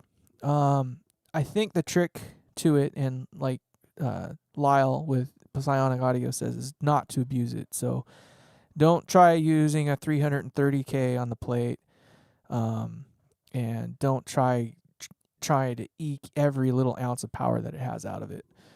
It's hand wired, and that they basically take a PCB. Yeah. No master volume. Ooh, and it ghost notes. Yeah. How old is it? I mean, it shouldn't ghost note even if they used the normal size caps, like 22 UF or something like that for the primary is fine. Or 22 UF for the preamp side of things is fine. I don't know. It's prone to issues. Yeah. And does it have the blue, the Alnico blue in there as well? I'm beginning to find that's one of my favorite speakers. I never thought I'd say that, but I have the Celestian Gold in one of my amps, and it's freaking killer. So my tips with using pentodes as preamp tubes is to not abuse their power. They are great tubes. They are quiet. They run like normal when you run them in pentode mode. If you are trying to run sane levels of power out of them, like when you're trying to get every ounce of output that they have, that's when you're going to notice the problems. They're going to be noisy. They're going to be prone to feedback. Microphonics are going to be starting to be a thing, oscillations, etc., etc. And then just the amount of power they have, like even an EF86 will absolutely obliterate the front end of a 12AX7. If you're trying to cascade the gain stages, like it'll obliterate whatever's in front of it. It's ahead. Oh, okay. Oh, that fucking dick. Vintage 30s are cool. Yeah. Get the. I'm gonna tell you right now, they're expensive as all hell. But I got a single Celestian Gold, and for a $330 freaking speaker, it kills. Like I love that speaker.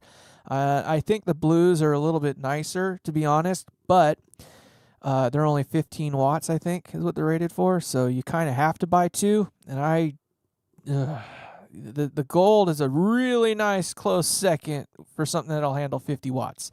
If I'm not mistaken, that's what it's rated for, is like 50 watts or something like that. But definitely worth it. So if you have to get one and you can only get one, get the gold. It's like 9/10 of what the blue is, but it'll handle all the wattage. So yeah, pentodes, yeah, just don't try to utilize all the power. If you have to go with a split plate load to do it, then do that. Like if you want to have the same kind of feel and explosiveness that the full gambit of power out of the thing would do, you can do a split plate, is what they call it. So you use two plate resistors, one big, one small, to equal the same as the one that you want, right? I think they sound great. So definitely worth checking it out, at the very least. So, and one is as good as two in terms of wattage, pretty much. And yeah, you only have to buy it once. So with the split plate, you kind of have to imagine this is the tube down here, right? So this is your first plate resistor that's actually touching the tube, and then this is your other plate resistor that's touching B plus up here. Well, what you're doing is you're taking a tap off of the second point right here. So the tube itself sees both of the resistors in their entirety. So you put the large one up here, right? So this is the large resistor, and then you put the small one down here. So let's say you do an 86K and a 22K, right? So you end up with like 110K or whatever the heck it is. I don't know, whatever the math works out to. But so this output here is only that 22K, and we know that the smaller that resistor is, the less output we're going to get from that point, right? So therefore, that would, or is it the other? Did I get it wrong? No, I'm pretty sure I got it. No, I got it backwards. So small one on the top, large one on the bottom, and then you come off that tap there, and you get more voltage or less voltage out. That's all.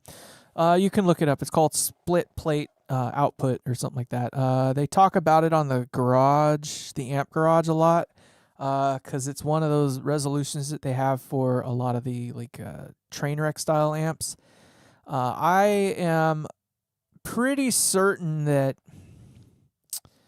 the way that he designed his amps was that he never anticipated you to get the volume all the way up. Like never in a million years ever were you going to get that volume knob all the way up. It got to 3 or 4 on the dial, because by the time it got there, it was already loud enough, and it had the amount of distortion that it want. Right? Yeah, split plate loads it's a cool way to work out a problem. I actually am using that in my rocket build, if you will. And it's because I was getting so much distortion out of the phase inverter and the output power section. It was just out of control. The way that he designed that amp, I honest to God think it's all phase inverter distortion. And it sounds the way it does because phase inverter distortion actually sounds pretty cool, just gonna say. So by the time you throw a cathode follower into the whole loop, so he's got a normal gain stage sort of thing. It's kind of like a well, no, he doesn't have a cathode follower. He's got another version that does. Sorry. My apologies. In the Rocket, he does not, though. He's got the cold clipper. And I think he literally put the cold clipper there just to reduce the amount of gain going into the next stage, because that cold clipper doesn't start distorting until well up on the volume control. Well up on the volume control. So it's kind of like a way to tame down some of the gain moving on to the next stage, which would have been the phase inverter. That is my assessment of it. I could be wrong. I am sure that there are other gurus out there that say otherwise, but I can tell you right now, based on my experience with that design, he never intended you to turn that thing all the way up, ever. And you get all the fun stuff. No roll-off issues. Because as far as the tube is concerned, it's still seeing all 100K or whatever the total plate load is off of that. You're just tapping out of a different spot, so it's just lower volume. So it's all the same, more or less the same tone and feel. It's just at a much, much lower volume. And I can't remember off the top of my head if it's the high one on the top and the low one on the bottom, or vice versa. Hold on, actually, I got the amp there behind me. No, wait. I have a picture of it on my phone. Let me see if I can find it. I can come up with the answer on that. I forget that I take pictures sometimes.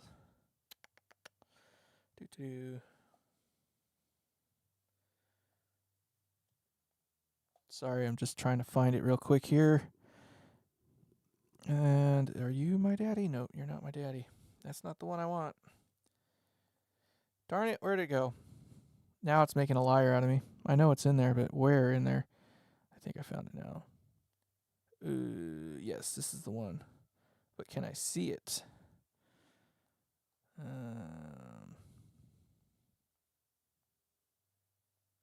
So the way I have it right now, based on what I can tell, and I didn't make it look good. So I got a 22K and an 82K. So the low value, I was right the first time. Sorry. The lower value goes on the base, directly to the tube, and then to your, your coupling cap. And then the large value goes on top of that. So I was right in my first explanation of it. So you put the low value on the bottom directly to the tube. You split from there, and then you place the larger value on top to get you to the B+. And depending on how you break that up, so let's say with an EF86, right, you want to maintain the same kind of output feel and power, but at much, much lower volume. So 330K is pushing your luck. Shouldn't do that. But 220K, let's say you do. Well, what you could do is find like a 180K resistor or 150K, and then use a 50K on the bottom. Well, if you think about it, you're going to end up with a lot less volume out of there. But you could also put like a 180K or a 200K if you can find one. You use the 220. Let's say you just use a 220, right? But then you can put a 10K underneath it, so you have a total plate load of 230, but you're plopping off of that 10K point there. And the volume that comes out from that point will be much, much lower. So, yeah, long way around of going at, hey, this is how you can do the split plate load thing. As a power tube and a push-pull counter. You can do that, actually, Blake. So there are a couple amps out there that use it's like a triode, more or less. It's, a 12AX7, and it produces, I think, like 1 watt of output. There's a couple amps that do something like that. And I think it can get up to 1 watt or something of output power, thereabouts. Maybe they're not running it as like a push-pull, but I think you can get up to 1 watt with a 12AX7 or 12AU7 or something like that. I think a 12AU7 would be better for that purpose, though. It's better at driving current, so. Yeah, so we got a lot to do here in a very little amount of time. Yay, man. Carno, thank you so much for coming in, man. I know it's been a long one. We're running on hour 43 right now, so it's getting kind of late for some people. So you have a wonderful night, and we'll see you on the next one. Are there any questions before I end this about what I was talking about earlier and the purpose of this video, the giveaway amp and the rules, right? Some nice super low watt stuff. Yeah, they're fun. It's actually honestly really fun to play these lower watt. I never thought in a million years, like I built my 5 watt or my first 5 watt design, and I went to turn it up and I was like, man, I can't even get it to the point where it distorts before it's uncomfortably loud. And then I had a guy, I gave it to him to play for practice in a band, and he was just like, dude, this thing's plenty loud. And he didn't even get it up halfway. He was happy with it. I was just like, geez, man, you're not even tickling that thing. Okay, so Blake, this is great. I'm glad I asked this question again because we need to solidify all this stuff here, all right? So a little bit of backstory. Initially, I'm just kind of wrapping it all up here. But initially, I wanted to do like a raffle. That was to me like the fairest way to do it, and it had the highest level of accountability, right? Because I'm playing with people's money. There's no way I can fuck it up. Like, I have to do it right. I got zero interest. Like, nobody gave a shit except for Internet Money. He was the only one who kind of gave me any kind of love, right? T-ball gets the first half later. Yeah, okay, cool. So, yeah, then we're not landing on deaf ears then. This is great. So I had zero interest. So I tried pushing it a little bit with a couple videos. Nobody, like no love whatsoever. So then I decided, well, forget it. We're just going to go live. So I went with with giveaway. So I said, okay, we're just going to do it as a giveaway and we'll figure out the rest. Yeah, I could probably do that. The whole purpose of this video was to really kind of hash this out and like make it clear so that like there was no question marks. So I don't mind saying it twice. I kind of already said it 3 times at this point because apparently I did a live stream earlier that didn't actually go live. Weird. So I said giveaway, and that point was when people actually started getting invested and interested. And Internet Money was the one who kind of took the most gumption and ran with it. He went out to try to, find my way to contact me. He started pushing it, like promoting it and trying to push it out there. He was putting in the footwork. Like, he's doing some work. More work than anyone else I can say has possibly done so far for this whole thing, this whole series. And not just like every once in a while. It's like almost daily. He's got some sort of thing he's doing damn near. So I was finally starting to get to this point, building people up to kind of create the build on interest in what was going to happen, how it was going to happen. And in one of my last couple videos, I finally pulled the trigger on it and said, okay, in this video, you have to do these things. Now, obviously, the whole idea for this, me doing a giveaway amp, if you want to call it that, is garnering some sort of, not subscribership necessarily, but you have to be a subscriber to win, right? So we've nailed that one down. And just keep people watching the videos. So I was going through one of my stats that you can go through in YouTube, and it says like the average view time is like 6 minutes. And I'm like, this thing got 300 views and it's only got 6 minutes. And I was like, no, that's bullshit. Like, I'm spending a lot of time explaining stuff. And I know I yap a lot. I talk way too much. But I think I give away some gold. So the objective was to try to get people more involved and more invested in it. And I think it kind of worked. I don't know. The viewer count hasn't gone up, right? It has not gone up. But I haven't looked at the stats lately because I'm trying to give it some time to build. But I'm pretty sure the view time is going to obviously increase. But I'm like, okay, I've got at least $1,000 in parts.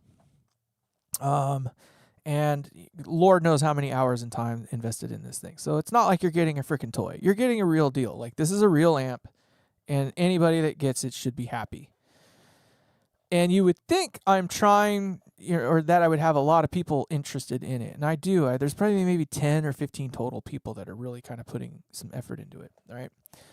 So I was hoping it would just generate some more interest. But I got called out by Andy earlier today. I'm not bitching and moaning, by the way. I'm not mad at him or anything like that. There's no beef, okay?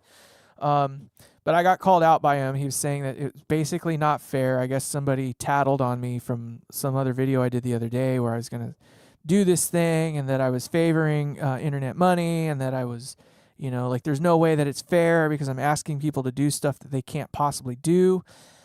And I thought about it a little bit and I was a little pissed off. Not pissed off. And I'm not angry at him, but just like miffed that, you know what? Like, this is my amp to give away. I can give it away however the fuck I want. And it doesn't have to be fair, right? Because it's my amp to give away. I can give it away to whomever I want, right? I mean, that's the asshole in me, right? Go in that direction. So I was kind of sitting there and thinking about it. I was like, no, wait. I said in another video that I would try to make it as fair as I can. You perform these tasks, you get a point. And every point equals a ticket. So if you perform these tasks, you have X number of tickets. I will write out the ticket. I'll put it in a box, just like Andy was talking about doing. And I will run a blower into it or find some other way to make it, very, very fair. And the last ticket out of the box wins, right? That sort of thing. Exactly what he was talking about. So that's why I was kind of had to do this video, was to more pinpoint that it's going to be very fair. Now, there is an ask. The ask is that you have to watch the videos and, find these Easter eggs, right? That's the trade-off. Instead of you spending $100 or $50 or whatever the ticket cost is to buy a ticket, instead of trading dollars for a ticket, you're trading some of your time. And I've only asked in one video so far. I've only had one video where I've had any kind of ask out of people, and I did 3 of them in one. So you had an opportunity to get 3 points in one video, and I closed it off after 24 hours to make it fair, because otherwise everybody would just be spitting out the same answers the last 5 guys regurgitated, right? So obviously I had to put a timeline on it. Well, Andy was also mad because, or not mad, but he was like, nah, it's not fair because I don't have the time to watch all your videos, which means I'm not going to be able to answer those Easter eggs. And I'm like, true, right? I could also do that too, a random number generator. I thought about doing that too, but I kind of feel like that's less fun. I want it to be more interactive, where people watch these things fall out and they go, oh, I lost, darn it. But then I was sitting there going, and then he, of course, in the same sentence, is like, no, if I were to win it, I'd just give it away to somebody else. I'd make it, more fair. Just give it to someone else. And I'm like, well, that's kind of defeating the point of having you in the competition. Like, I don't want to give it away to just anybody. I want the person that's in the running to get it, to actually want to have it. Not just, I got it to win it. I am interested. I'm invested. I spent the time to get those points and put my name in the hat, and I came out the winner, right? Well, you're just gonna have to they click and subscribe and hit the bell button for notifications. Is that how it goes? I can't remember.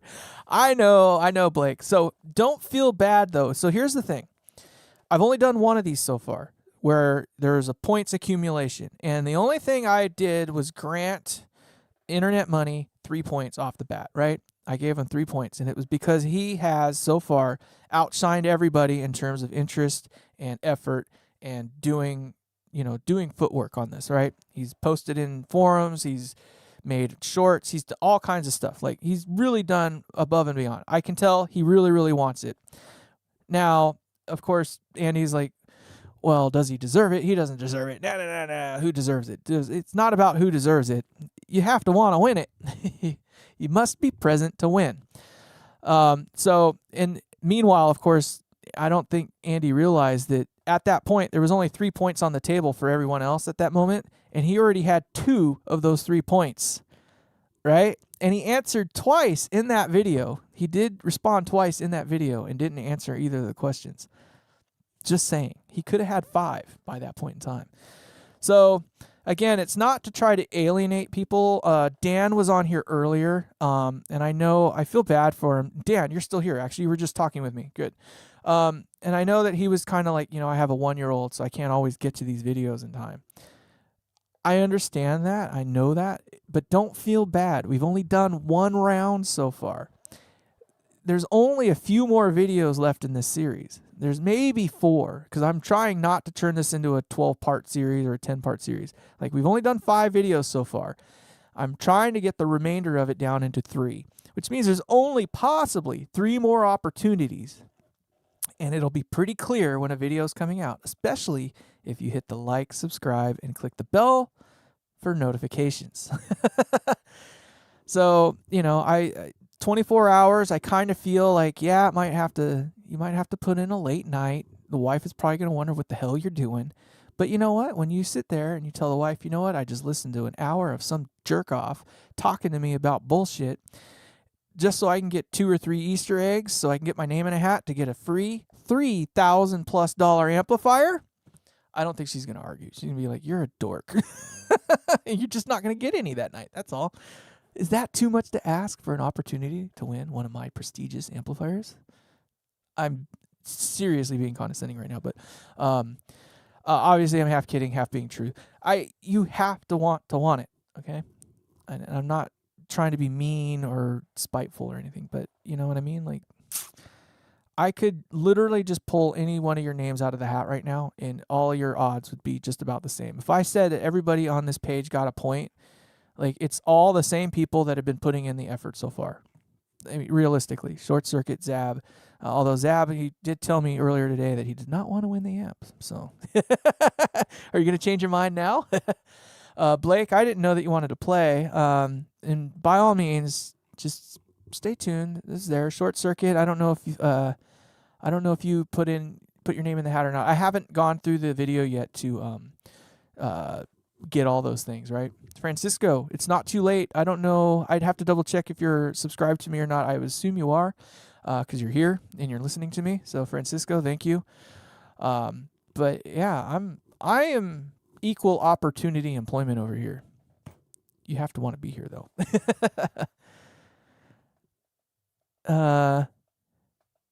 It's free to win. No, I did not say I was giving it to him. No. Yeah. Hey, Francisco, thank you. I super stoked that you guys are still here, because I know that was kind of a long tangent. But no, I did say that he had the 3 points because he put in on the legwork. And obviously, those who did go through that little test run there, yeah, you got some points on the books. So yeah, I mean, he's at this point, he's only got 3 more opportunities than anyone else. And what's to say that he doesn't miss one of them, right? Chances are looking pretty good that he won't, but that just means that the rest of you, if you don't want him to have that better opportunity, get in on it. Francisco, you have an opportunity here, man. It's not too late to get in the game. I'm trying to build an amp so I can build myself an amp that I want to give to somebody who can make them. Yeah, right?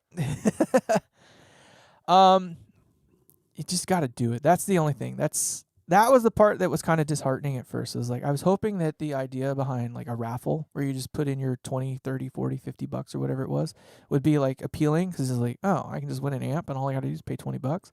And then when nobody, not even so much as a chirp, and I'm like, man, there are 2,300 people at least on my channel that had an opportunity to see this, and not a single one said, how do I pay 20 bucks? That was when it was just like, oh, yeah, I can see how popular I am. I'm just a pile over here. Right? So then it was just like, okay, well, like the goal is the same. I've already said it. Like this amp has to leave my possession. Like I said, I cannot keep this thing. The purpose of this was to do something like this. And I am a man of my freaking word. Yeah, I might have to cut my big toes off, but if I say I'm going to do it, for Christ's sakes, I'm going to do it. So I'm trying to live true to that. No, you've heard how you can win it, though. That's just it. So you have to be a subscriber. That's that simple. Right now, I think you just missed out on it. Don't worry. We'll come up with some way to even things out a little bit, I suppose. I got to mull on that one though, so I don't piss people off. But and then yeah, I'm going to have tasks. I'm calling them tasks. I'm not trying to flip anybody off, but I'm calling them tasks because it's not always just going to be answering a silly question. It might involve going onto the interwebs and calling something up and returning it within a period of time. You know what I mean? Like might be even on a live stream or something like that, right? Like the first one who answers this question gets the point, right? That sort of thing. Hey, what's going on, AC? There he is. I was wondering where you were. Yeah, no, and don't get me wrong, it's not going to be that simple every time or that difficult for people. And I know how do you make it so it's like equitable for everybody? I don't know. So I'm trying to dance that line between what makes it interesting and fair, while also, obviously, let's be fair and reasonable. I'm trying to garner some watch time out of this too, so it's not like it's noble, but no, it's all good, AC. I understand. It's all good. So that's why I tried to build in like the 24-hour framework, but I might do a live video that I will make every bit certain that will be, available to everybody to watch. And maybe we'll do some stuff in real time. Like there's got to be something to make it fun. That's it. I just want to make it so there's multiple facets to it, that not just any one person can possibly win it. Like, you know what I mean? Like everybody will have a chance to get their name in the hat. And if I have to extend it a little bit, I will. Because I would prefer to have at least 50 people in the mix than just 10, right? Well, you would think that, right, AC? But you heard Andy earlier today that said if he won it, he would just give it away to the next guy, right? So that's not what I want. And I'm not saying I don't want Andy to win it. I'm just saying I don't want somebody to just get it and then 3 weeks later it's up on Reverb or something like that. Like, hey, check it out. I want it. No. Like trying to get money out of it. Hey, Zab, take care, my man. Thank you so much. Get some rest. Don't work too hard. No, I know, Blake, but it's how do you explain it? Like, I want the opportunity to be there. Like, I don't want somebody to feel like, well, the only reason I didn't win is because I couldn't get here and something. You know what I mean? Oh, you didn't hear about that? Okay. Yeah, no, he's got a video. It was like making a faceplate number 3 or something. And I popped in for a moment. Now, see, that's why you can't have it, right? It's teasing, but that's just what I don't want to have happen, I guess. I don't know. I would just feel a little gutted because somebody wanted to win it. I mean, you're going to have ample opportunity to hear kind of what it does. You'll get to know it before you get it, right? So my hope is that you'll sit there and you'll get it and be like, man, I want this thing because I actually freaking want it, not just because I want to win and turn it into a cash, like what do you call it? Cash grab or something. Good home, right? Right? I'm not asking for much. I don't feel like I am anyway. So I think that kind of nails down the rules though. Like we kind of know now. It's that simple. So again, in the end, the points turn into tickets, and the tickets are what goes into the thing that you will then increase your chances for a win. So if you end up with 10 tickets at the end, you got 10 opportunities. If there's 100 people with 10 tickets, that's a lot of freaking me sitting there plopping tickets out to find the last one. But yeah, I need somebody other than me to have a hold on these things. I have 2 other individuals that own my amplifiers, and they love them. And it's hard to get them to naysay anything about them. And it's not that I think I'm the world's greatest builder by any means, but I think I'm doing something different, and I think I'm doing something that is pretty freaking cool. And it's different. That's the big thing. So I need to get these things out in the world. So yeah, I'm okay with giving one away. And it will be serialized number 1. So you'll get the very first one. That's kind of cool, right? I don't know. One would hope so anyway. So not even moi, get to have number 1. I ended up with number 2 or 3, right? But unless you guys have any other major questions, I know you just came in, AC. I apologize, but we're just kind of wrapping this thing up. We rounded out 2 hours here, which is kind of baffling my mind. I talk too much is more or less what it is. So, but I know that dead air is bad air, so I'm trying to always keep it going. So, so for work for you, AC, what are you up to during the day? Do you got any builds going on as well, or are you just still trying to learn? Or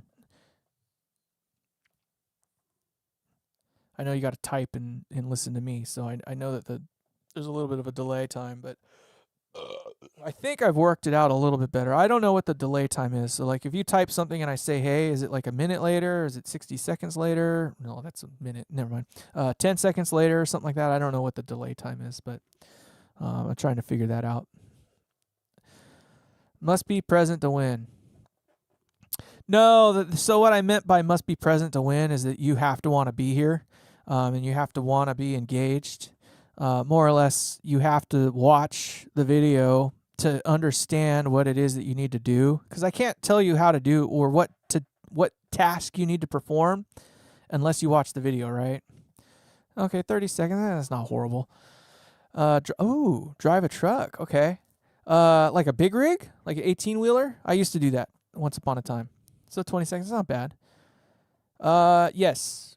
Cathode capacitor definitely affects tone and gain. Largely, it's largely both. So yes, big time. And I'm assuming that you're talking the cathode cap or the bypass cap that goes over the cathode of a preamp tube.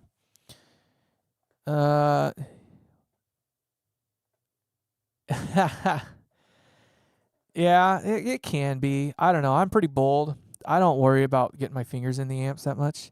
I don't know if that's what you're referring to, but yeah, no, there's just, I know what you can get away with touching and what you can't get away with touching, so I'm not as afraid of moving around in there. And then let the truth be told is this thing is insulated.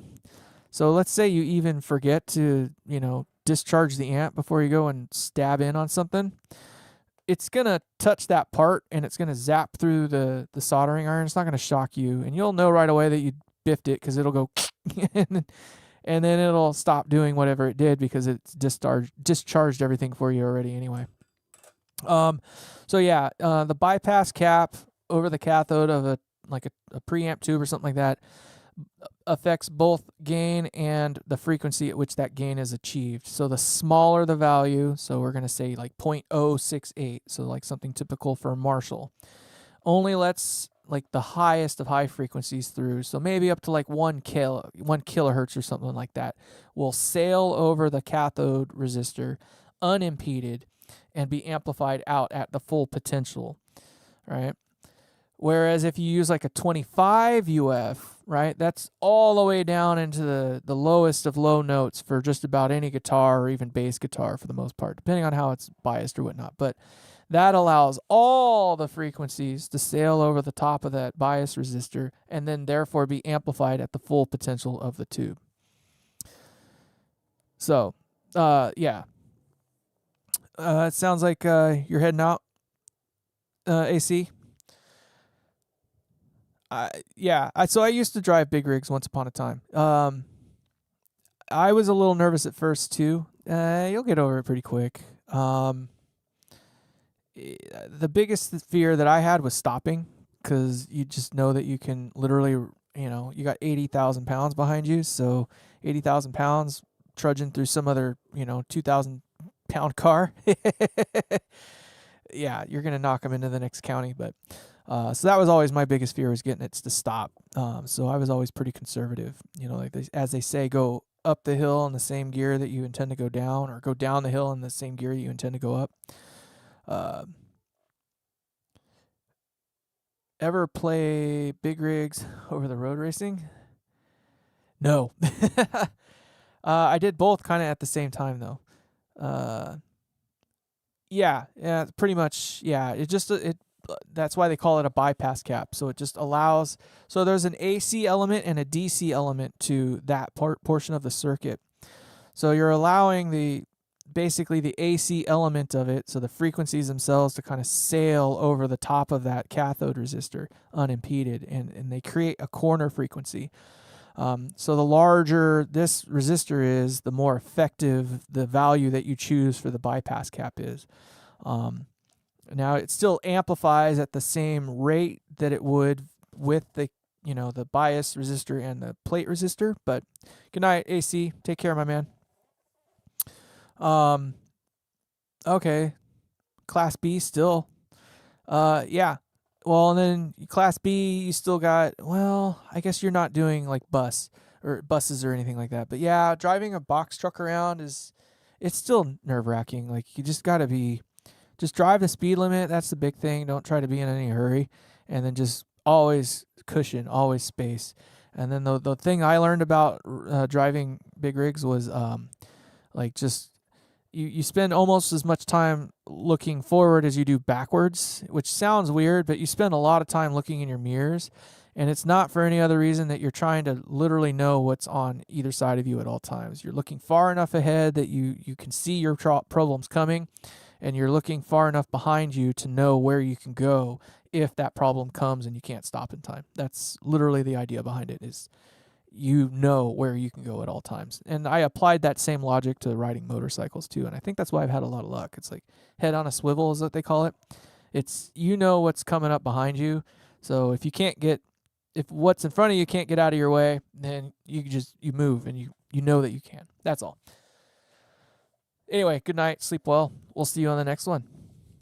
And then going back a little bit, yeah, so then it works a little bit like negative feedback, but so the tube will still amplify to its potential, but the corner frequency changes based on the size of that resistor. So generally, there's only like a half a dozen values that people use. They use the 0.068 if they want to get the more high frequencies to sail over. Oh, yeah, that's approved. I need to get riding my bike a hell of a lot more. I got a little Ninja 300 say it in English. I love that thing. It is an absolute blast. KLX 300 is perfect. They're all killer rides, man. They're all amazeballs. Like, I love bikes, period. And I love that little Ninja 300. Like, it is an absolute blast to ride around on. And it gets you just into as much trouble as the larger bikes do. But I've kind of, I don't know. I want to get a Ducati. I want to get the new Panigale. But priorities are kind of sunk this way. With the amount of money I've sunk into amplifiers lately, I probably could have just outright bought a damn Duck by now. Maybe the wife would like it a little more. I don't know. But there are all kinds of little things. So everything works out just like that, though, short circuit. So, like, everything is all about freaking math. It's all math. I try to leave that part out because that's the part that everybody, it's like saying the word EBITDA, right? You say equity before taxes, income, and amortization, and everybody, the brain just clicks off. Like, nobody wants to hear it. Nobody wants to know it.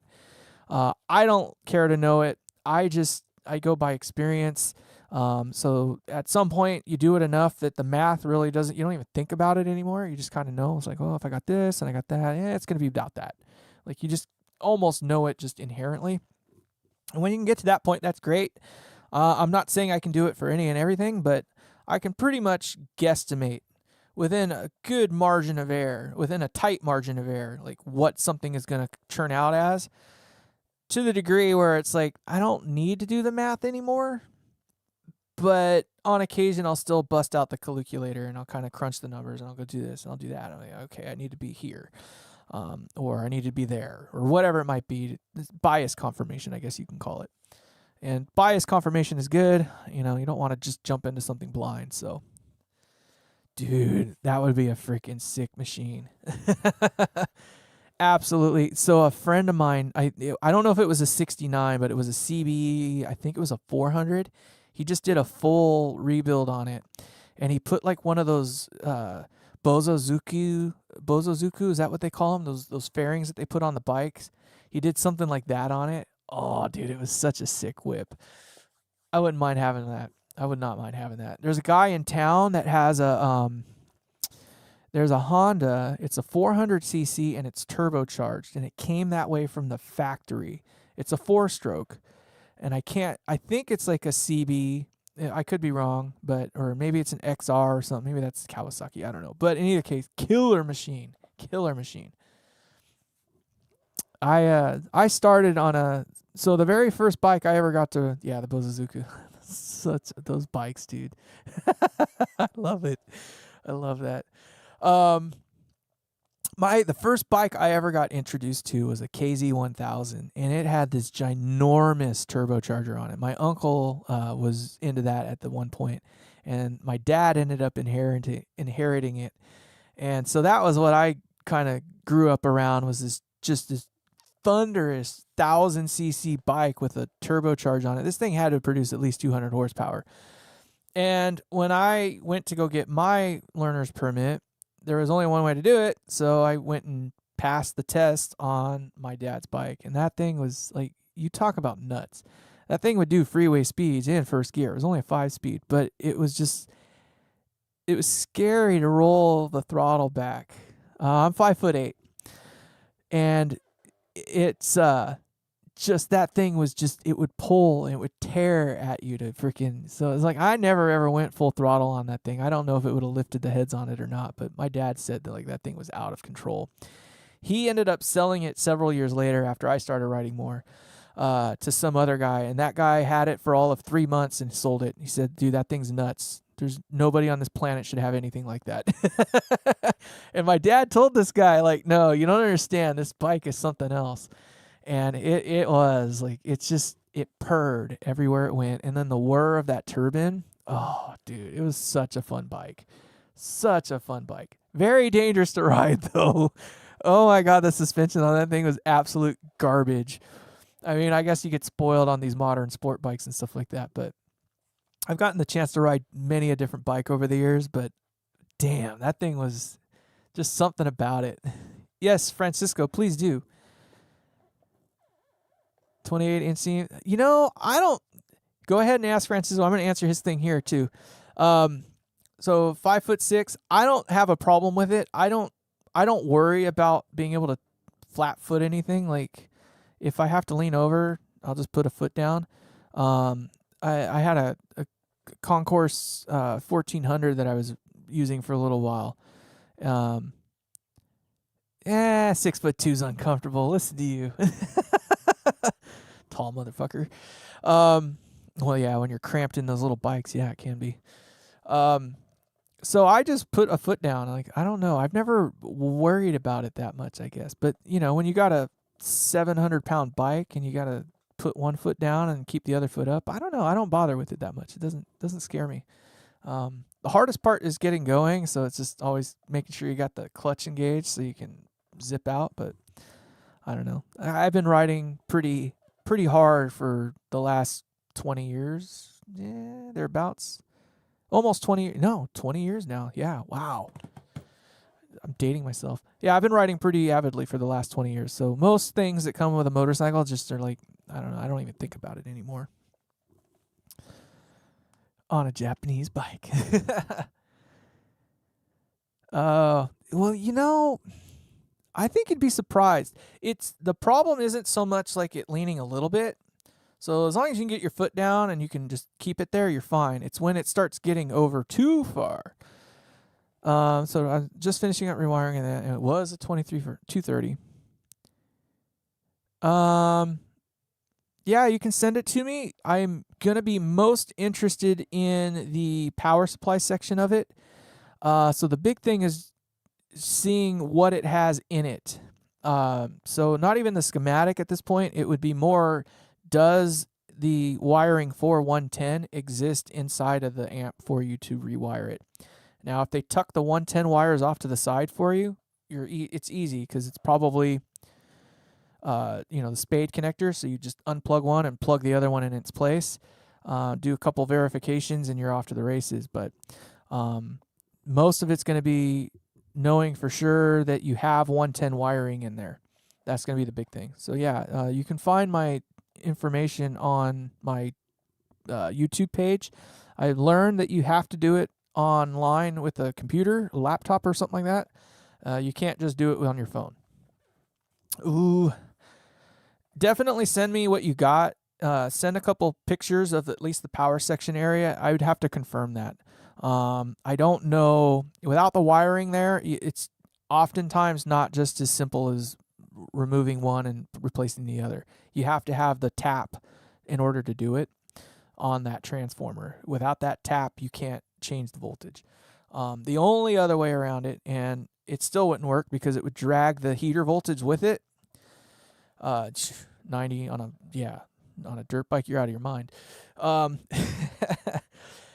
the only way to really change the voltage on a transformer is that it has to have the tap for it. If it doesn't, then there's not much you can do. Because if you use like a variac to bring it down, it's going to bring everything else down with it, which means that your heaters are also going to go down by half, which means you're going to go from 6-volt heaters down to 3-volt heaters, which is ungood. Now, that's not to say that you couldn't variac it down, or use like a buck converter or something like that to go from 230 down to 110 to power it. But then you're going to have to get another transformer that's a 6.3 volt transformer to power from that 120 to then power the heaters on that. So there are ways around it, but in theory, you need to have the tap on the transformer to make that happen. No. So 0 volt, if you're referring to the secondary side, that 0 volt is the center tap. That is not to be confused with the primary side. So the primary side is the side that connects to your wall, and then the secondary side is what connects to the rest of the amplifier, produces your HT. Wiring and amplifier. Yeah, no, it sounds to me like you're talking about the primary side. So on the primary side, there's usually at least 2 taps, generally for something like 220 and 110 or something like that. And then there's a third wire that comes out. So you got neutral, and then you'll have a hot. But in a lot of cases, they'll have 2 sets. So you'll have a neutral and a hot for each voltage that you have. And then, of course, you have the safety ground. Now, the safety ground is always going to be on all the taps. 120 to 240 transfer are the same. No, so it depends on the transformer. So a lot of these have it built in, right? So if you have a 220 volt tap on your transformer and you plug it into 220 volts, the secondary side, same output, okay? So, I get what you're saying. Yeah, okay. So for the heaters, yeah, he would have to have a transformer that would convert either the 240 from the wall or from the buck converter that he bucked down to 120 to then get back to that 6 volts. So he couldn't do it with the main transformer because the heater voltage would go from 6 to 3. And you want it to go from 6 to noon. I'm kidding. Do you get the joke? I don't know if you got the joke. 6 to noon.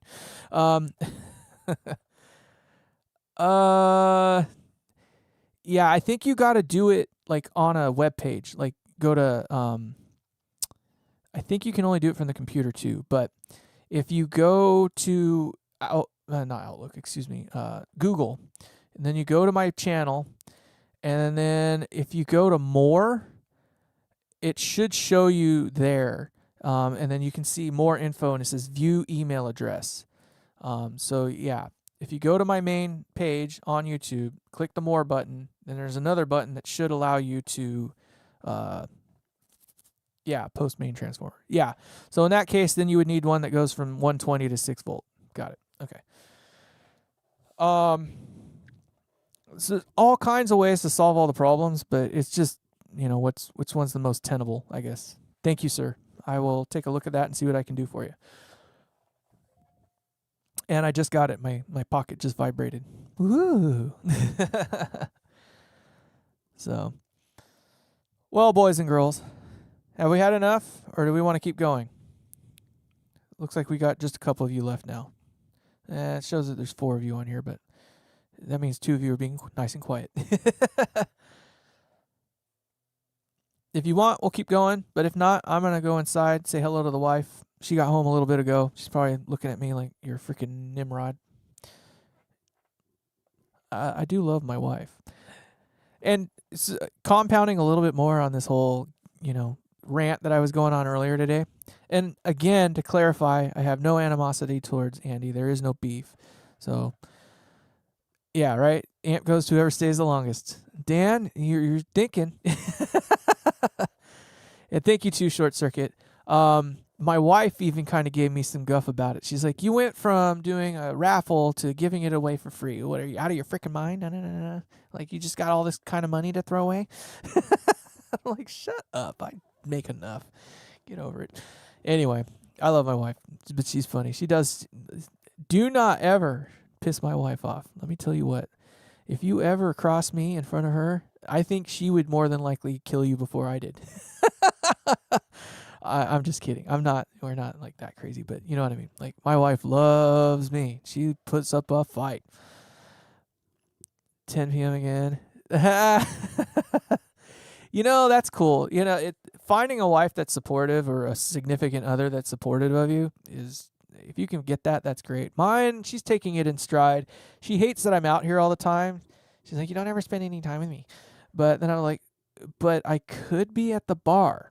Like, I could be out hanging with a bunch of bros at the bar. You know exactly where I'm at. You can come and hang out with me. She's all, no, it's cool.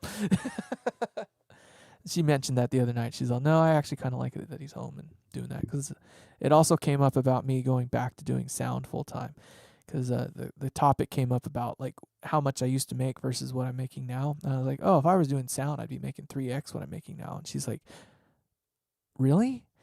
You want to go back to doing that? And I'm like, no. Oh, yeah. Well, see, darn you, Team YDNA. Yeah, you're gonna have to catch this way later. Too far behind. I'm not even gonna post it. He's just gonna have to come up on it. Maybe he can hear me. Maybe he can't. I don't know. But yeah, that's the big thing, I think. But awesome. Thank you, sir, Francisco. I think she was a stay-at-home wife before, right? So she was used to being at home all the time, but I think it kind of made her stir crazy. And then, I made good money, but it was still like it wasn't like free for all. Like she couldn't just go out on shopping trips every week, and she couldn't just have whatever the hell she wanted. Like there was still a budget to everything, right? But then the pandemic came along, and after that, you bet, Francisco, anytime. After that, she was like, I kind of don't want you to go back to work like that. I kind of would prefer you to be home all the time. Well, fast forward 5 or 6 years, she's like, yeah, I could kind of do for you going back on the road again. I'm like, no, I'm kind of comfy where I'm at now. I got dual income. I was like, I don't have to be gone 3 weeks out of the month. Like I'm comfy now. I got my cost of living down into a comfortable place. Like it's crazy what you can do. Like I love it. I'm almost making the same amount. Well, just about the same amount of money as I was before that point in time. It doesn't mean much anymore since it costs 3 times as much to live. But whatever. So just to, I guess, clarify a few things. I am in a wonderful place, everybody. So if you ever hear me bitching, it's literally just bitching to bitch. So thank you for listening to me. I appreciate that. I am doing okay. I am not hurting. My wife does some really cool stuff. Her job is to house homeless veterans. That's what her job is to house homeless veterans. I'm an IT technician, so I fix people's problems with computers and stuff all day. But whatever, not as noble as what she does. My way of giving back is doing what I'm doing now. I'm not asking for anything. I don't want anything from you. I'm trying to make this interesting. That's the only thing. Yes, I'm trying to garner some views. I would love more subscribers. I want people that want to be here, though. So Francisco, Short Circuit, Team YDNA, Dan, all of you guys, I appreciate you so much. And anybody that I haven't not mentioned, I love you all so very much. Thank you for coming in. Andy, even though I know he's probably going to catch wind of this, just so you know, I love you too. Yeah, Francisco, I appreciate that. I'm not the one, I support that. My whole family's been in the military in one way or another, except for me.